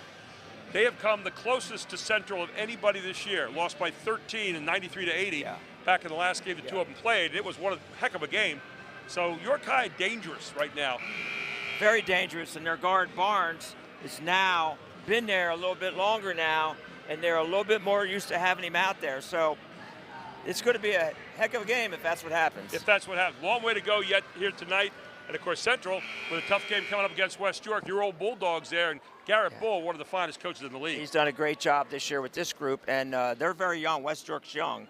And their two seniors are playing like seniors. They're doing a great job. Jeff Hoke, of course, done a fantastic job this year. Was the AP Coach of the Year last year in Pennsylvania. Got 2 All-Staters on his team, 2,000 pointers on his team with Rill and Natal, and then a whole bunch of other people that are really good too, like Byron Pinckney. So they've got a whole crowd coming in there, tough team to play. And R.B. Brown, who's an outstanding shooter as well, averaging double figures. Very good player. So here we are with Dallastown. They're going to look for them to run their offense here a little bit. Yep, ran a little shuffle cut and then a fade screen for Jameson. So they're still looking to try to score. I'm one of those guys who used to, if I had a pretty decent lead, I'd pack it in about 3 minutes, and you wouldn't see the ball go to the basket again unless it was a pure layup. Yeah. Because I figured out, I wasn't that smart in basketball. I figured out one thing, though. When you have it and they don't, they can't catch up. That's that was always kind of the rule. 100% true. Absolutely. Look at Dow. Tough shot in that situation. Now you give the ball back to Central off a little bit of a tough drive. Here comes McCaskill. She's not seen a whole lot of those since the first quarter. Okay, let's see if Dallastown's, what defense they're in on this possession. So back into the game now for Dallastown. You've got Jaden Edwards back in there, and alongside of her is Bree Painter. So inbounds it comes. Edwards back out to Reed, but that's how you want to get open right now if you're going to shoot the three, right? Did a nice job switching that time. Got Painter, back out it comes. Yep, good call by the official. And you got a hold called right there. Dow was on the post player inside, and she did hold, but she was down there surviving. There it was, and Dow gets called for the foul. That'll be her second of the evening. But that's so a far. good play on her part because she was not going to let that ball come inside. Here's Reibert again. Reibert trying to find an open spot. Reibert posted up inside. How about that? Good Reibert. What a shot from Reibert. Yeah. Tough shot, and Reibert. Nice little up and under jump shot. Showing you some game here in the second half. She's got 9 points in the second half, 11 for the night. Right on her average. Inside of Matthews. Now she's posted up. Yep. Didn't hit that one, though. But here comes Central again on the run with McCaskill. That was a 1-2-2 half-court trap by Central, and it worked. There's Reibert. She's got a three, and there it is. She's got 14, and timeout on the floor, or is it? No, he was just trying to change defense. There you go. Well, not change defense, just get them back into the 1-2-2 half-court trap, which that worked last time. It forced Dallastown to take a quick shot. So 14 points in the game now for Reibert. She's got 2 threes here in the second half to go with it. In fact, 12 of her 14 have come here in the second half. 9-point lead, 3:24 to go. And Central not ready to go home yet. They got a little three-quarter court trap here. There's Matthews. Great pass opposite by Matthews, but missing the layup again. Tip it back. Matthews up and in. Great pass by Matthews. She fouled the missed shot and got the rebound. So 19 points in the game now for Matthews. Down the lane goes McCaskill. She's up on the other side of McCaskill in for 2 more. Just keep Matthews now with 10 in the game. Excuse me, Warren. See if they keep Matthews in the high post against that trap. Got a nice trap coming up right here. And a timeout for Jay Rexroth. 2:51 to go. A 9-point lead. We'll keep it right here. 43-34. Boy, I'll tell you what, Central just fighting back. Every time you think they're out of it, they're right back in the game. They went to the half-court trap, and that's worked. Let's get back to Marcellus Gottwald here. Marcellus? Well, you just mentioned it. Seemed like Central's starting to get their flow a little bit late in this game here, but Reibert getting heated up, getting some shots there. Last I looked, it was still about 11-point game for York High. Scoreboard's not showing right now, but it's going down to the wire. About 3 minutes to go on the other side, on the boys' side. You're watching Sports Shooting Stars. Bring the game to you. Gary Sutton, Warren Goodley. I couldn't do that. He's so good at that. He's everywhere he goes. Everybody says that right back to him. I know. So you get that moniker, right? Yeah. You and I don't have any of that stuff, right? We just walk it's around awesome. And say, hey, it's awesome. It's okay. Yep. But that's who we are. A lot of people don't know. You and I have known each other for a long time. We kid about this every time we get together. Warren and I coached our first game against each other. It was 74-75. Was that the year? Yeah, that was it. And it was, and he doesn't remember the score, but I do because I took the loss. It was 23-17. I think my dad actually hired you, if I'm not mistaken. He did. Is that right? Over at Northeastern. And I was down at Susquehanna, Southern York County. And we had our first game we ever coached against anybody against each other. So we remember that over all the years. We had a few times since then, but we do remember. That was the most important. We remember the Columbia Hempfield games. Oh, yeah. Had a few of those games, too. Awesome. Packed houses. Here's Dallastown back inside and up and in to again to Matthews. Matthews now with 21 points in the game and a beautiful pass inside there. Just great execution by Dallastown. Right, it makes you look like a coach when you come out with timeout with an easy set piece.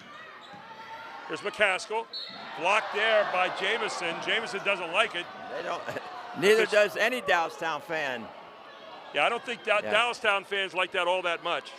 Well, it's like It's like my old assistant coach, my young assistant coach, Dave Brown, would say, big guys are allowed to block the shot. There you go. The big girls are allowed to block the shot in this game. Dave's still coaching over there at Hempfield. Yes, he is. How many years has it been for him now? 40. Some? 40 years this year, 40 right? years.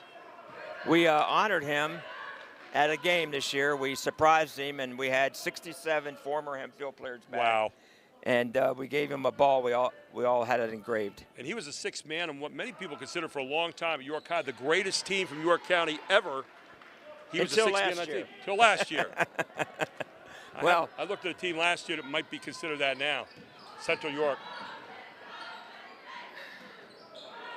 I'm not sure that's a shot you wanted to heist up there right now. Jay Rexroth, hands go to the hip. We know she has the green light, okay, after we watch that, right? Something called time and score, though. You don't want, in this situation, you don't want that shot because it gives the other team a chance to carve back into your lead. But their defense bailed them out that time. Still 9-point lead here. Central needs to get a turnover here somehow if they're getting back in. Dallastown just wants to handle the basketball. There's that double team again. High post. Dow with a shot. Up. Not going to go, but she's going to go to the line for 2.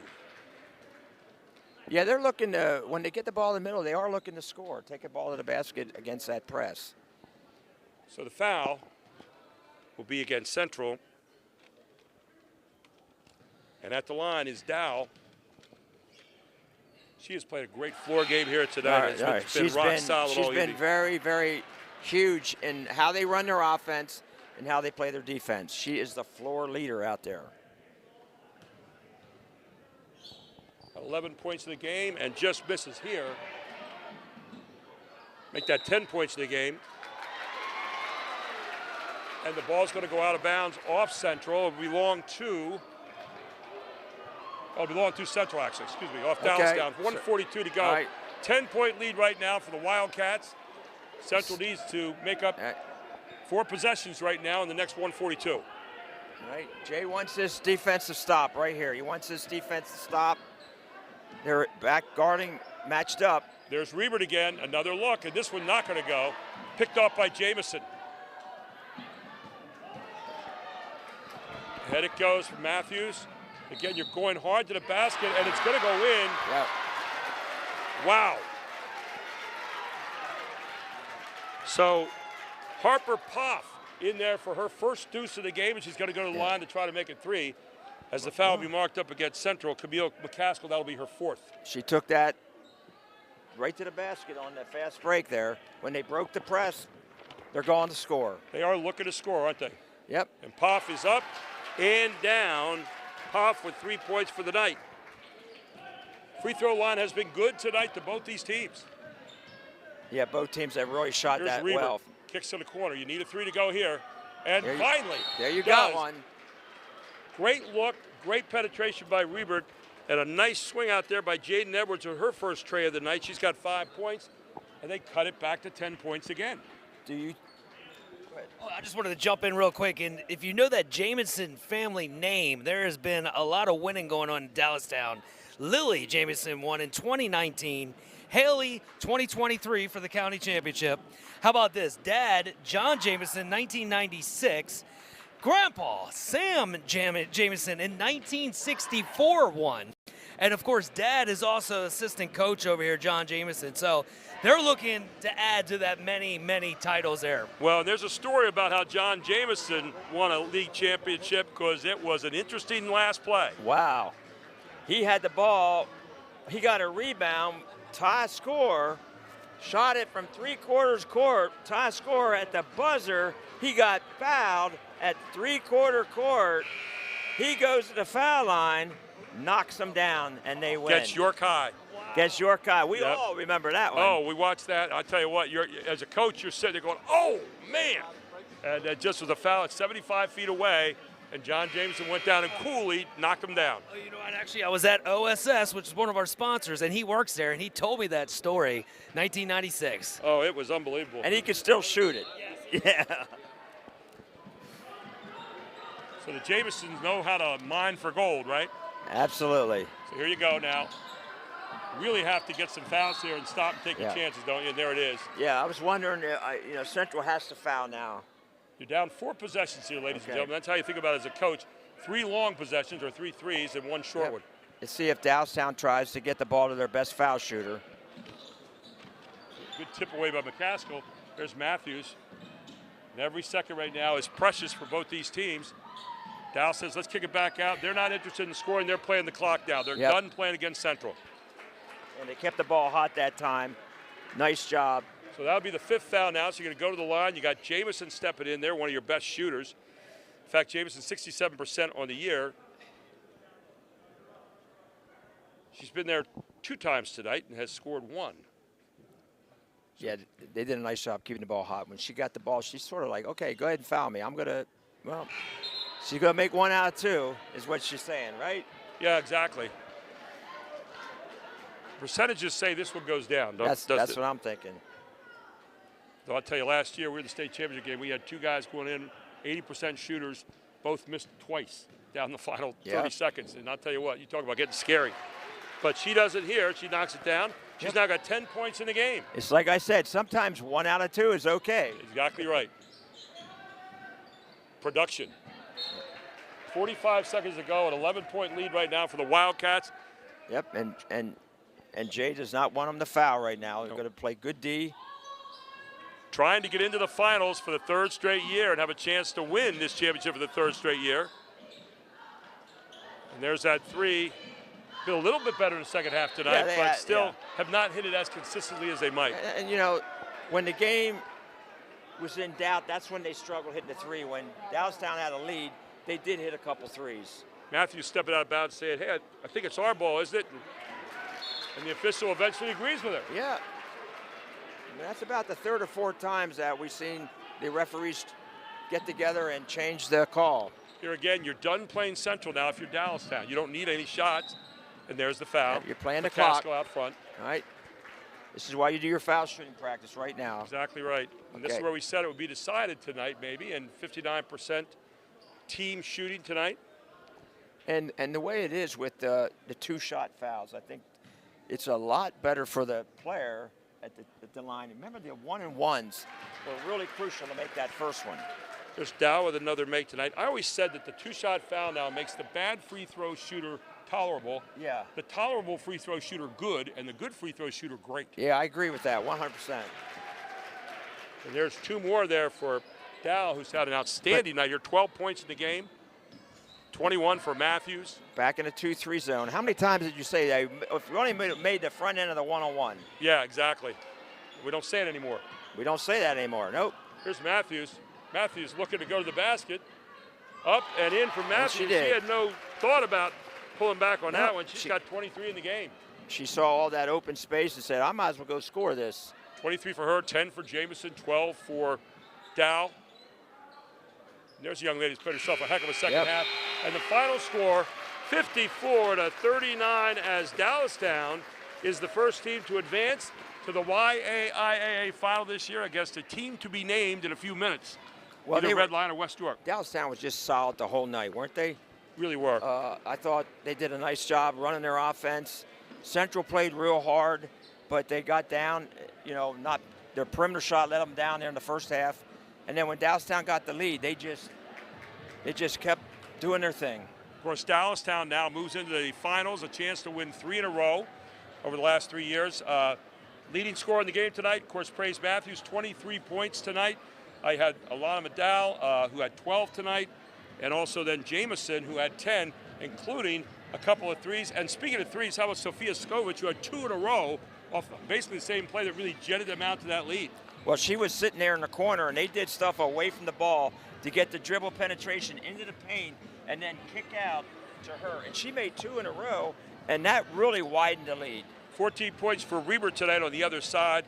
And a nice job by Ava McCaskill as well as they get ready now for districts. She had 12 points tonight on her game back here, so she's looking pretty good. This Central team, a nice ball club, but they get ready now for District 3 tournament, as will Dallastown, both of them in the 6A. Yeah, the 6A is always competitive, and remember, there'll be 8 teams from the 6A that go to the state tournament. So you have to win that first round matchup, and then you have punched your ticket to the state tournament. So you look at this tonight, and kind of your final thoughts on this one, Coach. Well, they played 3 times. Dallastown won all 3. So I think Dallastown's the better team. And I think Central, they played real hard, did a lot of good stuff, but tonight and this year has been Dallastown. Won by 4, 9, and 11 this year, 4, 9, and 15 rather, this year. And so Dallastown, Dallastown just showed some pedigree down the stretch, but you put the ball in the hands of Praise Matthews, good things are going to happen for Dallastown. And you saw it at the end, either passing, drawing the rest of the defense to her, opened up some of those other threes. She really was outstanding. And then a couple blocks here at the end just to let you know she plays defense too. And she can be the point guard if she has to. She can run the floor. But you know, if you double her up on the perimeter, you're giving up spots to open shooters. And we saw that a little bit tonight. But if you play her one-on-one on the perimeter, she's getting to the basket. I like the chess match that went back and forth between Coach Sheeler and Coach Rescroft tonight as well, going back and forth through that zone and man-to-man. Coach Sheeler coming out, getting his team to go back to the iron. Jay Rexroth says, no, we're going to come back and play zone. They come back down, throw up a cheap shot. Coach Sheeler comes back and says, no, let's go back, get back on the front of the iron again. It was just fun to watch those two guys get at it. Listen, this was a coaching clinic when coming out of timeouts. It was.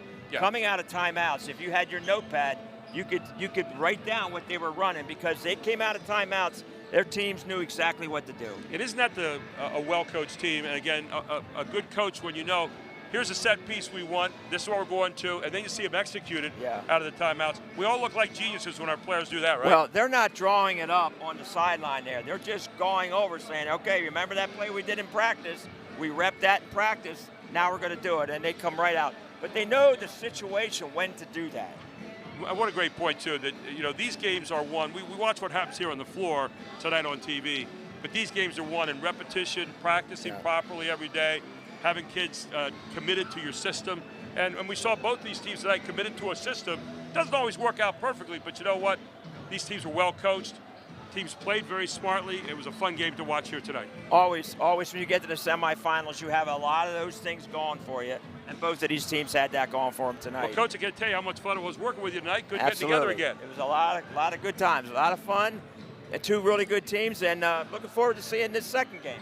Looking forward to it tonight. Red Lion and West York getting ready to tee it up here. We're going to get it back over to Marcellus Gottwald here as we take a little bit of a break for a moment or two. And 54-39, your final, Dallastown, the first team into the finals here for the YAIA Girls Tournament. Coming up next, it'll be Red Lion and West York, but I turn it over now to Marcellus Gottwald, who is checking some things out here at the moment. He's busier than a one-arm paper hanger with an itch tonight. Oh, there you go. Well, hey, man, we got a final. York High 62, Red Lion 55, and Barnes with 22, Ogrechek for Red Lion with 19. So, but great listening to you two going back and forth. A lot of history here between the three of us, actually.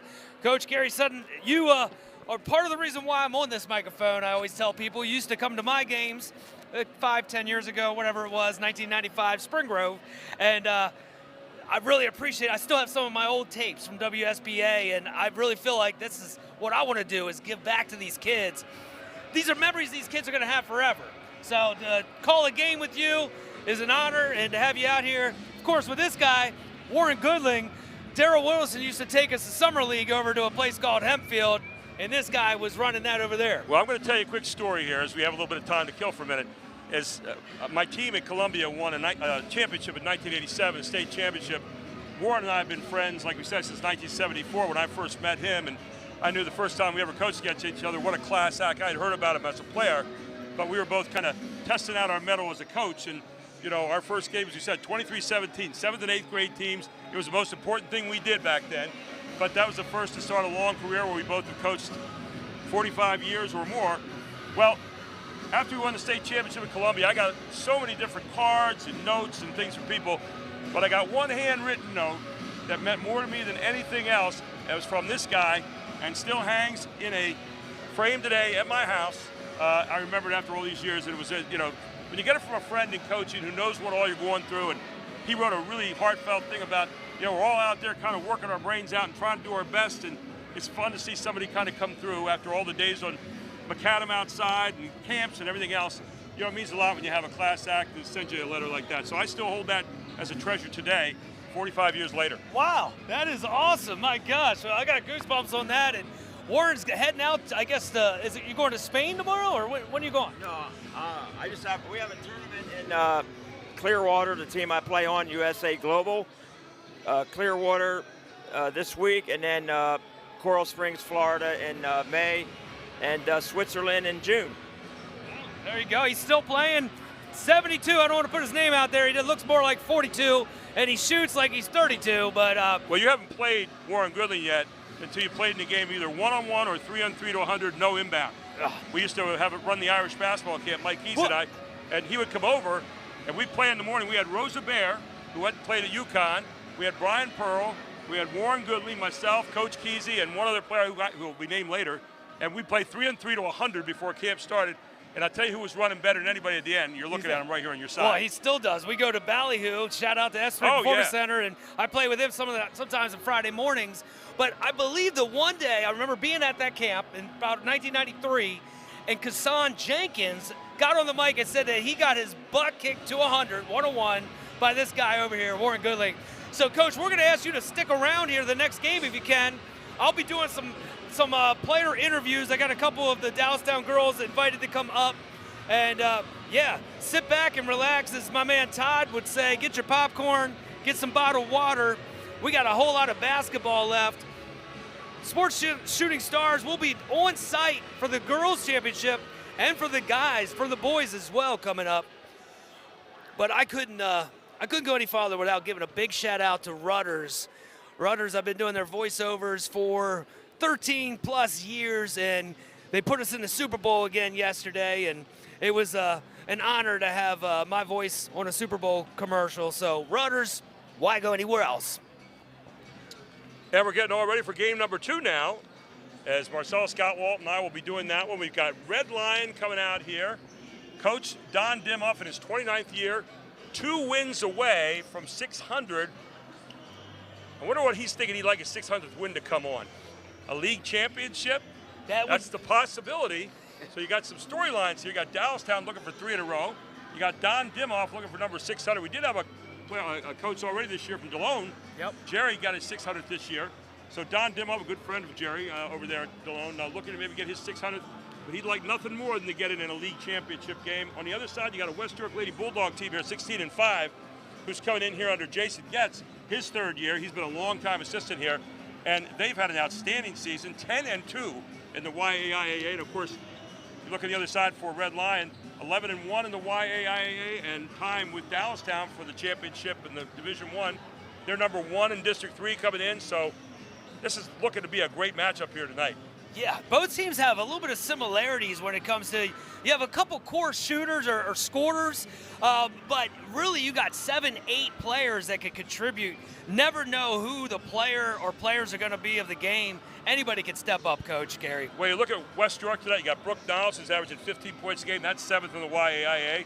You've got Regan Dahl, who's a 4-year starter there. She's 15 points a game. You got 11 points a game for Cam Forsyth. So this is a team that's got well-rounded scoring coming in, as does Red Lion on the other side. And, you know, we saw this guy, Joe Sedora, last year, who was a wrecker for us, I know, one night when I was coaching for Central. Oh, yeah. But you got the Sedora name back here big for Red Lion. Julia Sedora, 12 points a game. And you got her sister, Becca Sedora, 11 points a game. And you throw in there Regan Smith, who's at 9 points a game. And, again, good, well-rounded scoring for this team. They only give up 33 points a game does Red Lion. On the other side for West York, they give up 41 points a game. That could be where this game is settled tonight. 8-point difference on the defense. Red Lion is stingy. Oh, yeah, we saw that in round 1 against Susquehannock. 45-15 victory, but it was just at the beginning of that. Susquehannock's a really good team, but Red Lion, their defense was just so stout. Susquehannock had trouble bringing the ball up at times, and it was really impressive. You mentioned Coach Don Dimoff. He still looks like the youngest guy. He's a little bit like Warren Goodling over there. He has so much energy while he's out there coaching. And on the other side, you mentioned Coach Jason Getz. I asked him about the 600 victories, you know, how Dimoff's getting close to that. He said, I do not want him to get number 599 against us. Yeah, there isn't any coach worth his salt that wants to be some big asterisk on someone's 600th win. It's not that you don't wish them well, just not when you play us. Right. That's kind of the way it works. But, you know, you talk about Coach Don Dimoff and his teams over all the years. I had a chance to coach with him for 4 years. We won a few championships when I was there with him. They play a great full-court defense. They always play very physical. They really want to make you have to play through physicality. But when they get to half court, is where a lot of times people get confused because they played this defense for a long time where he hands off players. It's like a matchup zone, it looks like, but it's really a man-to-man, and they will exchange between guards and hand off, but they've never exchanged between a forward and a guard. A lot of teams now, you watch Duke on TV or you watch Central York boys, they'll exchange 1 through 5 by jump switching all over the place. Coach Dimhoff exchanges among his guards and he exchanges among his forwards, but he never crosses the two in between. So it's kind of an interesting defense that I think a lot of people wonder sometimes if a matchup zone, is it a man-to-man? It's really just a man-to-man, but it's got some good matchup principles in it. Wow, that's going to be something to really keep our eyes on. Yeah, I'm excited for it. Just 3 minutes and 40 seconds here to game time. Wow. And you know, this West York team over the years has really established themselves well, even before Coach got here, but he's done a great job of continuing what's been a winning tradition here at West York. Got a great program over here. And of course, playing on your home court tonight, if you wanted to have a little bit of an edge, there you go. You have a chance to have that edge here this evening, playing on your home court if you're West York against, most people would say they're probably not the favorite in this game, but they're averaging 59 points a game. I mean, they're putting some points up on the board, far more than Red Lion is. 41 points a game on defense and 67% from the free throw line. Pretty good shooting team at the free throw line tonight. And of course, that's where you win a lot of this. Red Lion on the other side at 65%. Averaging only 47 points a game. But we'll see what happens here this evening. I always look at defense, and we always told our players, defense travels well. So on a night where maybe your offense isn't going that good, defense will carry you. Well, you know, as a player, man, I was all defense, all hustle, and I'm anxious to see what player or players are going to do it. Who's going to get those loose balls? Who's going to bleed a little bit, Coach? Who's going to be out there really wanting it? And we're almost down to crunch time here. Well, you know, it's just the greatest time of year, Marcellus, because, you know, this is the first of the 3 playoff seasons. You just got done with your regular season. Now you head into the first of 3 playoff seasons. Some of these teams are already guaranteed a chance to play in the districts. If you look down the district rankings, and they're all ready to go there. But your very first point of contact, your very first chance to get in and get kind of your feet wet is in this league championship. And everybody wants to win all 3 championships. And then you get a chance to start districts in a week or so. And then, of course, if God willing, get in state championships. And I can tell you what, dreams do come true every now and then. Yes, sir. Well, here, I'm going to hand back over to Coach Warren here. Actually, we could jump right in here with some of the... Yeah, we'll jump in here. Yeah. We have a couple of the outstanding players here from the Dallastown Lady Wildcats. And, Coach, I think some of these familiar faces... Here, do you mind... Well, they were the big 3 tonight here, and Alana Dow, and of course Praise Matthews and Ava Jameson going right across the line here. And Coach and I were really impressed with all 3 of your games tonight. But talk a little bit about the game this evening, Alana. It was a great win. We played together, and we had an off game last game, so we brought this game. We brought our energy, and we played together, stayed connected the whole time, and we won. We got what we wanted. There weren't a whole lot of people knocking threes down there for a while, but you did in the first half, Ava. You had a couple. You had the first 2. You got the stalactites off the rim tonight. Talk a little bit about your shooting. My shooting is one of my strong points, and I definitely hunt my shot, definitely from the 3. And I just know I can knock it down, so I look for it whenever my teammates are driving. And Praise, point guard, post, power forward, block shots, got 23 points. You did it all tonight. Had a lot of fun, huh? Definitely. Really just get my teammates involved. You know, we moved the ball a lot today. That was the main focus. Our rebounding was very good.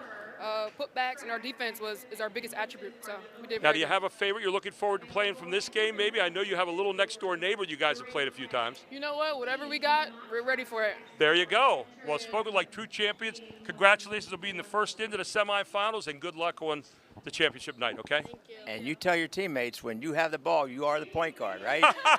Right? That's the good rule. And where did you learn to shoot? I know where you learned to shoot at. Well, great win tonight for all 3 of you. Congratulations and good luck, okay? And so now we go to the starting lineups here for our second game of the night.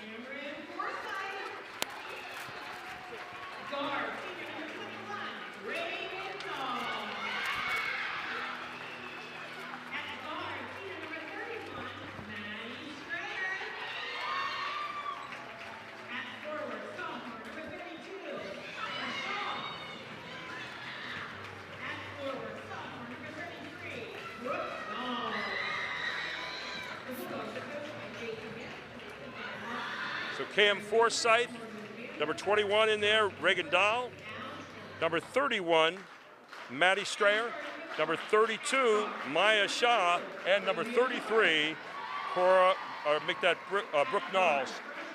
For the Red Lion Lions, stepping out there right away is number 2.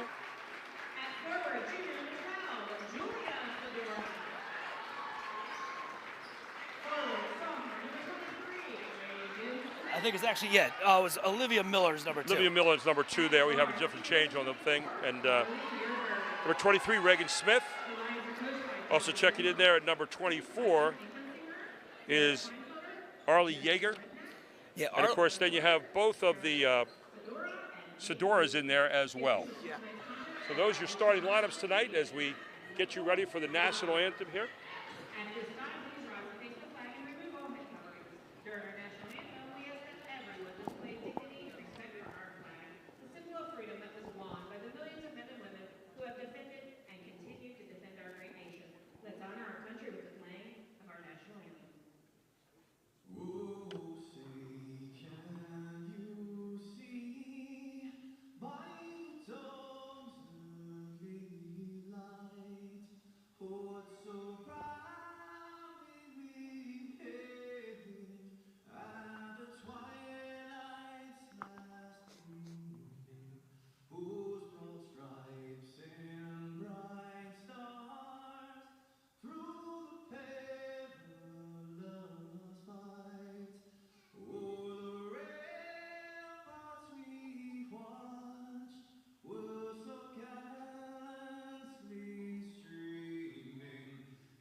Dave Bray, USA. If you get out to any golf tournaments during the summer, Dave is always out there singing, and I'll tell you what, every time he sings it, it's better and better. Marcella Scottwall, Gary Sutton with you here tonight, and game number 2 of the girls' semifinals. Dallastown has punched their ticket in, and now we find out between the Bulldogs and the Lions who's the strongest in the Pride tonight, right? Yeah, that's for sure. And little fun fact here with Dave Bray, USA. Right out of high school, I managed a band called Sovereign. Lead singer, Dave Bray. And I was so crazy trying to get us on the radio. 105.7 The X said, hey, you need to be in sales. 25 years later, I'm still on the radio down at 92Q in Baltimore. And here are Sports Shooting Stars. I'm still doing the same thing, too. I've got on WYK now in New York. I have a show every morning, a brand new show. We're about 21 days into it, called the Gary Sutton Show on WYK. But I also have a game on the weekend down in Baltimore, WBAL now. Gary Sutton Show on 7 to 10 on Saturday mornings at WBAL. So beautiful. It's been a lot of fun. So a little Baltimore connection there, right? Yes, we can drive together the next time. There you go. I'll give you a call. We'll do a little carpooling. Anyway, the important thing tonight is this game right here. Red Lion and West York. West York and they're white and blue, or blue and white. Even though they're playing at home, they are the visiting team tonight. On the other side, Red Lion and they're white with black and gold trim, and Red Lion will control the tap. Man-to-man by West York. Watch Red Lion here. Number 24 for Red Lion, Arlie Yerger, is the only senior on that team, but kind of a D and 3 specialist. See if she can get a couple good shots off here today. One of the things you'll see, a lot of set pieces from Coach Don Dimoff. Nice job penetrating the middle, and a nice up and in. And that was Olivia Miller with the opening salvo of the game. Back to the other end comes West York. Oh. Yeah. And a nice job, little turnaround down there by number 11, Cam Forsyth. She is tough. She can play D, but she can spin like she just did right there for 2. So Forsyth in for her first deuce. Red Lion likes to handle the ball and handle it well. Pretty good look there, and a nice shot. Julia Sadora. That one off Sadora. And here's that pressure we talked about in the backcourt. Coach likes to stifle you with that full court pressure and get a turnover just like that. Younger sister Becca Sadora with the steal, brings it up. There's a 3 look, and that one is nothing but air. So West York will get the ball back here in a 4-2 lead here for Red Lions so far.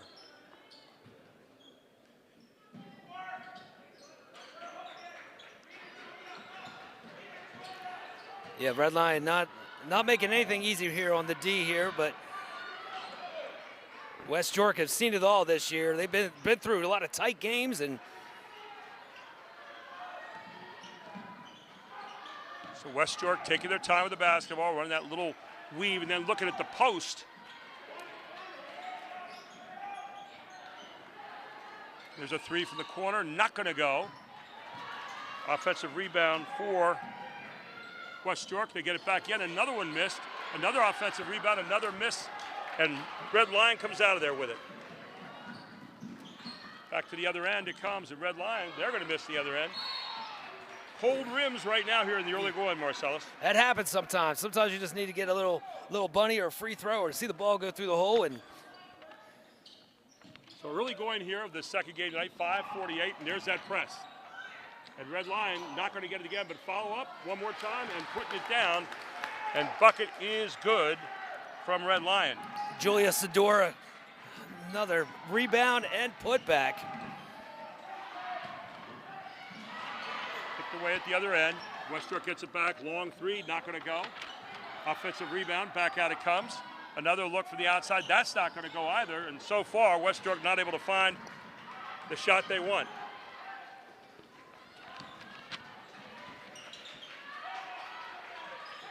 Red Lion. Reagan Smith with the ball there. There's Becca Sadora. Oh, sister gets the rebound, up. And it's Sadora's all over the rim so far as it's up and in, and timeout called. It's 8-2, 4:57 to go in the first quarter. And Coach Gary actually got a text earlier from Mama Sadora, and she said that both brothers up at Penn State are watching tonight. So big shout out to Joe Sadora, and I'm sorry, I don't know your older brother's name, but big shout out to you older brother as well. Well, I'll tell you what, Joe was just an outstanding player last year. I had to coach against him in Central, and I'll tell you what, he was a handful. Really smart player. I'm so glad he's able to play at Penn State. I mean, he certainly deserves it. He's going to get better and better. And I'll tell you what, will be a real impact player up there over the years to come. Oh, I think so too. And I saw him this summer, actually it was about a year ago at the gym, believe it or not. And I said to him, hey, why don't you go play, where are you going to play? He goes, I really want to play at Penn State. I said, well, what about D2? He goes, I really want to play at Penn State. He didn't want to play anywhere else. Anybody ever see the movie Rudy? Yes. He just wanted to play for Notre Dame. He wanted to go there. Well, here's, dreams sometimes when someone's focused in like that, you don't want to get in their way. Exactly. And he's the kind of guy. I watched him play we played him about 3 times last year. My and I'll gosh. tell you what, had some great games with them. Actually played him 4 times. Yeah. And he was dynamite. He didn't play the first time, but after that, he was really good. So good luck with that dream. I think he'll make it. Yeah, me too. Here's the younger sister. So back at the other end right now, Red Line with the basketball. Becca Sadora. Back outside it comes. Yeager. There's Julia Sadora. Hits Younger. And then nice backdoor cut by Becca Sadora. That goes out of bounds off of Red Lion. So Red Lion with their first turnover of the night. 1 turnover so far here for West York. And West York is going to see some relentless pressure. And what happens on this, Marcellus, this kind of pressure may not show up right away, but by about the late second quarter, early third quarter, you start to see it wear down the other team. Start taking deep breaths in that third quarter. Well, it's just you're handling it all night long, and there's no break. And when you're playing man-to-man on it, there's no holes either. Oh, yeah. The heat's on all the time. You never get a chance to take a break. Nice running shot, though, right there. Big time. Up and in for West York, off the hands of number 31 that time. That was Maddie Strayer. There's a give-and-go cut down the lane. Another Sadora taking a shot, and up and in, and she has got 8 points here in the first quarter. does Miss Sadora. It seems like it flip-flops each game, which Sadora is going to score more. Right now, she's off to the hot start. That was Julia that time, so she has 8 points in the first quarter. Nice drive to the basket, up and in. A good hard move off the hands of Addie Schmeer.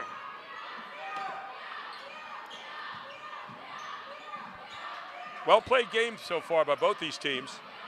Both really valuing the possession in the half court. There's a pick and roll, not going to go. We're looking to try to get Sadora on the roll. Don Dimoff is very sophisticated when it comes to offense. He'll run a lot of different things. And look at this running shot. Not going to go, but he'll draw the foul. That's a good job off a weak side screen at that time. And the foul marked up against West York. That'll be Cam Forsythe, her first, and the team first foul of the game, in fact. So shot at the line, up and good. As checking into the game right now for West York is Lily Weaver, her first time in there tonight. Redline will keep them coming. So is West York. They'll keep them fresh and keep them rolling in. Sadora, second one up and good. And she's already got 10 points here in the first quarter. We still have 3:20 to go. So Julia Sadora now with 10 in the game. Talk about a fast start here.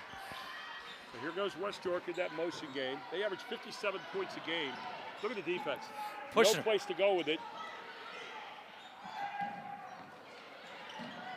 Brooke Knowles has it here. What you're going to get more of in this kind of situation where your tight defense is that. Penetrate and jump shots in the lane or maybe layups every now and then. But you're going to have to penetrate with the basketball a lot to beat that defense. Sadora again testing that middle. Nice pass. Underneath, good job of getting it up there. Not going to go.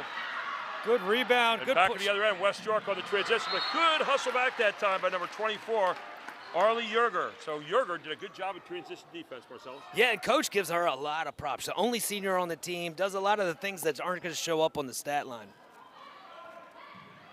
Good inbounds play here and then taken away. And again, another turnover here for West York. That's only the second of the game so far. Here's Red Lion on the run. One thing you'll see with Red Lion, they do not take bad shots. Very well coached squad for sure. I've sat in the sideline with Coach Dimoff. He does not like bad shots. He wants them coming out of his offense that he sets. Good ball fake there and then up, not going to go, but drawing the foul. And not drawing the foul, they're going to call her with a player control foul. Okay. So player control foul called there on number 23, Reagan Smith. Look at the man-to-man right here. That got the crowd awake there with that call, but yeah, you're right. The D. 6-point lead right now for Red Lion. And there's a push out front. And that foul will be called on Arlie Yerger. For Yerger, that'll be her first foul of the night. So second team foul against the Lions. 1:59 to go here in the first quarter. Gary Sutton, Marcellus Gottwald with you. You're watching Shooting Stars here tonight. You're watching a lot of stars out in this floor, Marcellus. Yes, and coaches on both sides. Coach Jason gets here, West York looking for a three. There's a three, and how about that? All the way downtown. That one came down wet off the hands of number 21, Reagan Dahl. And how about a guy named Scotty Dahl, her dad, Coach. York High, great. Here you got a little high-low look. There goes Sadora. Sadora's going to miss this one. Rebound, though, from Red Lion, and foul is going to be drawn. The foul will be marked up on number 32, Maya Shaw. And a good drive there off the offensive rebound. Sometimes, Coach, you look at the score, it's a 3-point game. West York sticking in it. Well, now a 4-point game, but. And at the line for Red Lion there, number 2, Olivia Miller. And Miller in for 2 points, or win for a point. She gets a chance at 2 here. She's got 3 so far in the game all. And there's another one down, and Coach Dimoff working the refs a little bit down there, talking about a little bit about space. I've sat over there with him a few times. I can tell you what, he chats a lot during the game. You can read his lips from here, I'm sure. But you won't find anybody more focused and more prepared than he is. And there's another foul against Red Lion, and this one's going to be against Madison Sechrist. Which, Coach, she just returned. She got injured her freshman year, got injured, unfortunately, last year, And then this year was doing great and got injured, but just came back round 1. And I'm telling you, Coach Dimoff is so happy to have Maddie Sigfrids back. Really happy for Jason Getz, his 3rd season here as a head coach. He was a long-time assistant here at West York, paid his dues. And I'll tell you, what a great job he's doing here with the Bulldogs. Yeah, he's one of those guys that just was meant to be here. He's, Jim Kunkel, he coached under him. Coach Wilderson, I think he coached with him. And he has on the back of their shirts, remember why you started. It's an interesting one. He's intense, man. He's down there. I like his intensity. I've not seen him coach too much before. There's a little pick and roll set. I like him too. The whole team's got a little bit of a chip on their shoulder out here trying to prove people that they... Well, when you're in one of the lower divisions, you want to say, hey, we belong here, like that. Guess what? We can make that shot too. Dahl. As it's buried from downtown by Reagan Dahl, her second 3 of the quarter. Down by 2. Here's Red Lion. 45 seconds to go. Inside it comes to Sedora, and Sedora is going to get fouled again. That's a mismatch when she gets down inside. Yeah, she's definitely aggressive. Saw that ball in the air. She's one of those that give me that thing and rips it. Second foul now against Cam Forsyth. So at the line is Sedora again. She's already got 10 points here in the first quarter, making 11 with that stroke. If we want to watch as Cam sits down, she is one of the prime defenders for the Lady Bulldogs. Having 2 fouls already, Coach Getz said, hey, take a quick break. We're going to need you. Julia Sedora has been perfect there from the line so far and continues now with 12 points in the first quarter. 43.5 seconds to go. 4-point lead for the Lions, and they're still pressing. Looking to trap a little bit here, but West York handles it pretty easily. To the hole, Dahl. Tell you what, West York is attacking. I love the way they're attacking that defense. Even though they missed that shot, that's what you have to do is attack with a dribble right now. Exactly. Back at the other end, it's tipped off Bulldog out of bounds there, and it will remain with Red Lion. You attack a defense too many times like that, sometimes you'll make them stop. One of the greatest things you want to do as a coach when you have a pressing defense, you want to attack it for baskets. When you do that, you get them to go to their secondary defense, which is half court, and so you take them out of their initial one right away. And that's by attacking a defense, looking for buckets, you make them have to pay a price for pressing you. How about that price that was just paid right now by number 11 outside? That was Becca Sedora, as she buries her first 3 of the game. Back up to a 7-point lead. It goes for the Lions. 3 seconds left. I can see how West York scores 57 points a game, though. They got up and down the floor quickly in transition. And that is the end of the quarter. 19-12. Red Lion leads it here. And we're going to get a little bit of guest commentary here from Warren Goodling. Warren, 19-12. Red Lion looking pretty good, but West York's doing a nice job of attacking that press. No, that's the first thing that jumps out is West York's done a good job of attacking the press. They're looking to score off the end of that. Their guards have done a pretty good job. They've had a few turnovers in the half court, but what really has impressed me, we all know about Red Lion's defense, but they're very good on offense. I was just saying to Marcellus that when you see a press, one of the greatest things you could do is attack it for baskets. Make them get out of it and then move their secondary defense, and all of a sudden you take a little confidence out of their game. I don't think they've done it quite that with Red Lion yet, but on that make, when you're seeing that pressure all the time and you get a few buckets on the back end, coaches start to add up how many layups there are down there. Well, I think Red Line is counting on the cumulative effect, right? Yes. Okay, over the second quarter, third quarter, fourth quarter, that's what they're counting on. Well, I know we used to press a lot. You talk about the Columbia Hempfield days. We pressed everybody, but we always counted on about the third quarter, you start seeing some weak legs, some bad throws, a couple turnovers, a quick shot or two. Legs were getting a little tired. That's where you see that with the press. So even though it's not getting maybe all the things he wants right now, you're right. By the third or fourth quarter, cumulative effect, you're starting to worry a little bit. All right. Oh, wow. Warren Goodling here, former great coach at Hempfield High School, great player at West York. Now he plays nationally. He's been on national championships and international championship teams. He's still playing as well as ever in his 70s. Yeah, it's in amazing. His 70s. I've told the church group that I've been playing with for 20 years, Living Word, that I think I'm going to take this season off. And then I saw Coach Warren at the gym, and I said, you know what? I got years left here. I could keep playing. Well, you know, he's a great proof of age is only a number. Here's another turnover now. Third turnover now for West York in this game. They've done a pretty good job of dodging the turnover so far, and that's the key when you play Red Lion. Don't turn it over. Yeah, for sure. That give and go. What a great give and go. And then right underneath there to number 11 for Red Lion, getting in for the easy 2 is Becca Sedora. She's trying to catch her sister up there. She got 5 in the game now. Her sister had 12 in the first quarter. Here's West York. West York has to fight and do exactly what they're doing right now. Get to half court. If you don't score a bucket against the press, set up your offense. That's really what they have to do here. And that's hard to do sometimes. You're being forced to that fast pace.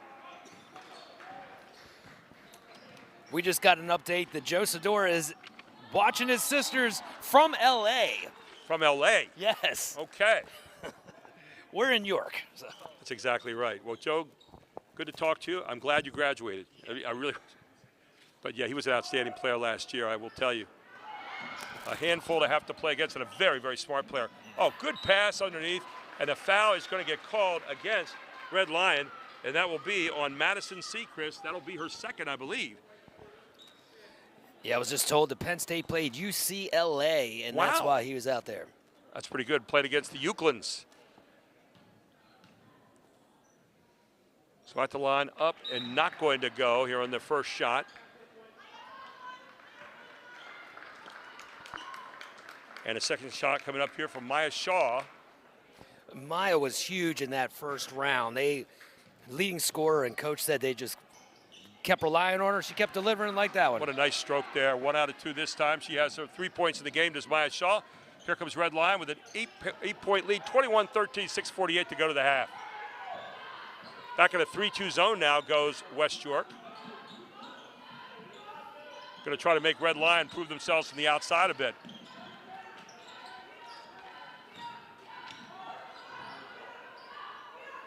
You'll watch somebody try to go in behind the zone here eventually for Red Lion.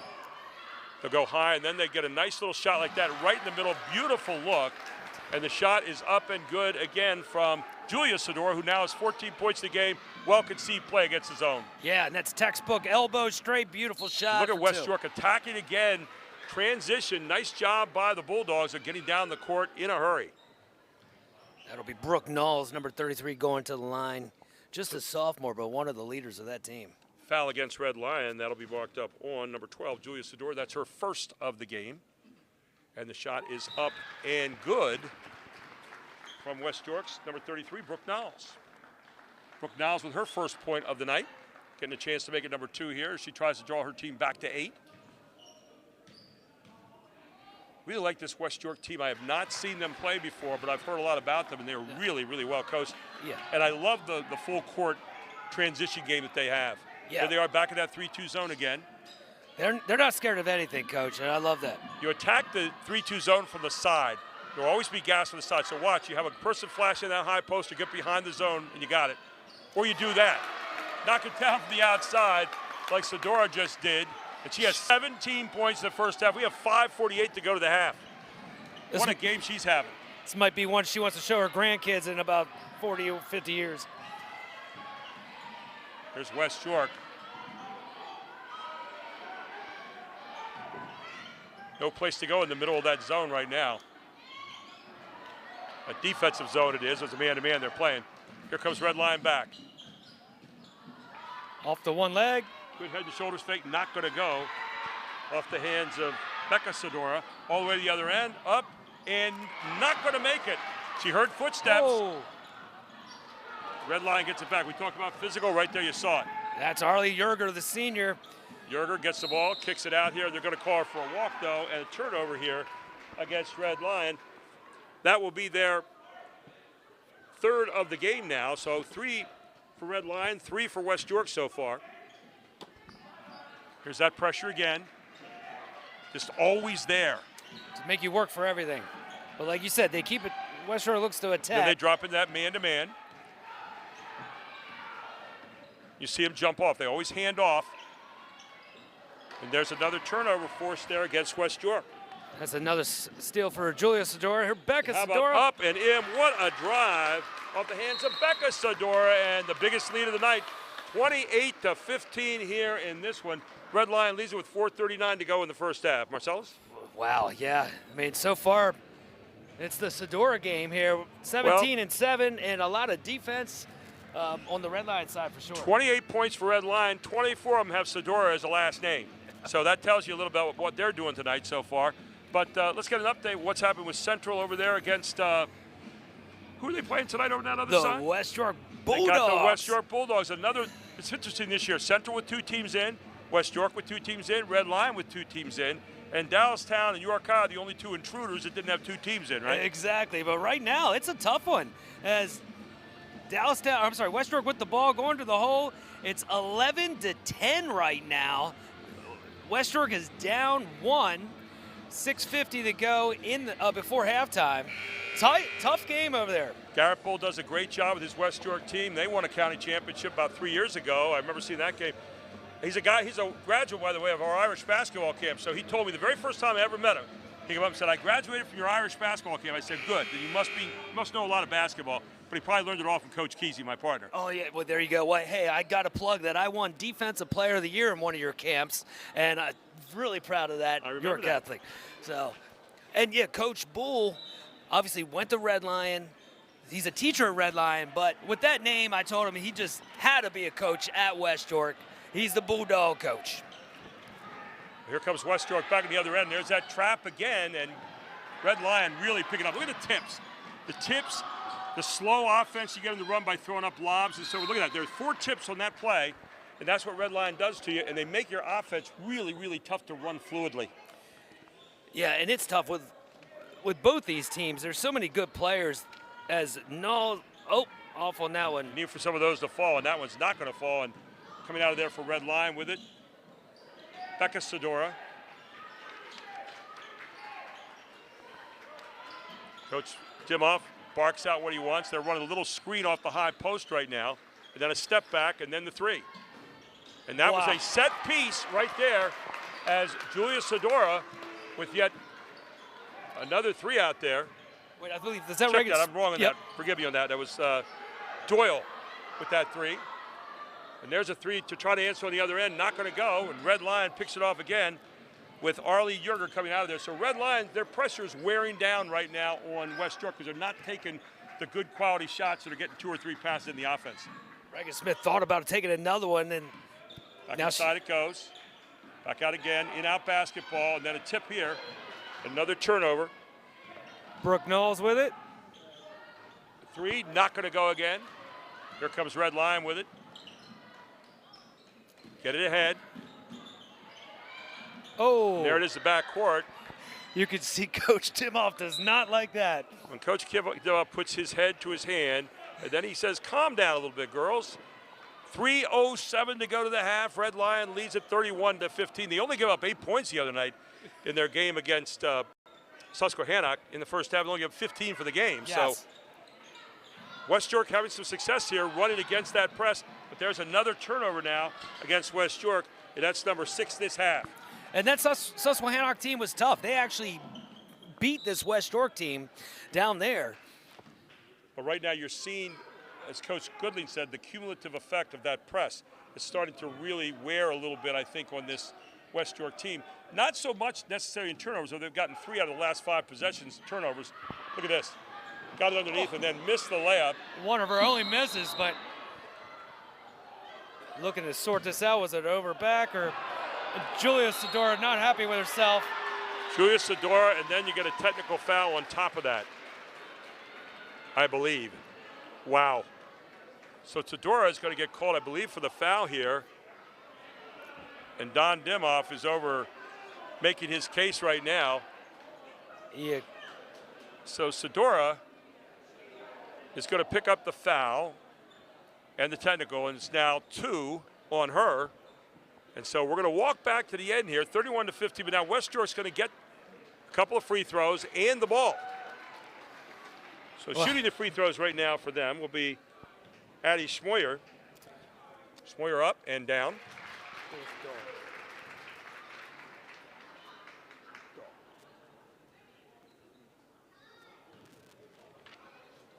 Forgive me on that. Yep, Reagan Dahl. Forgive me.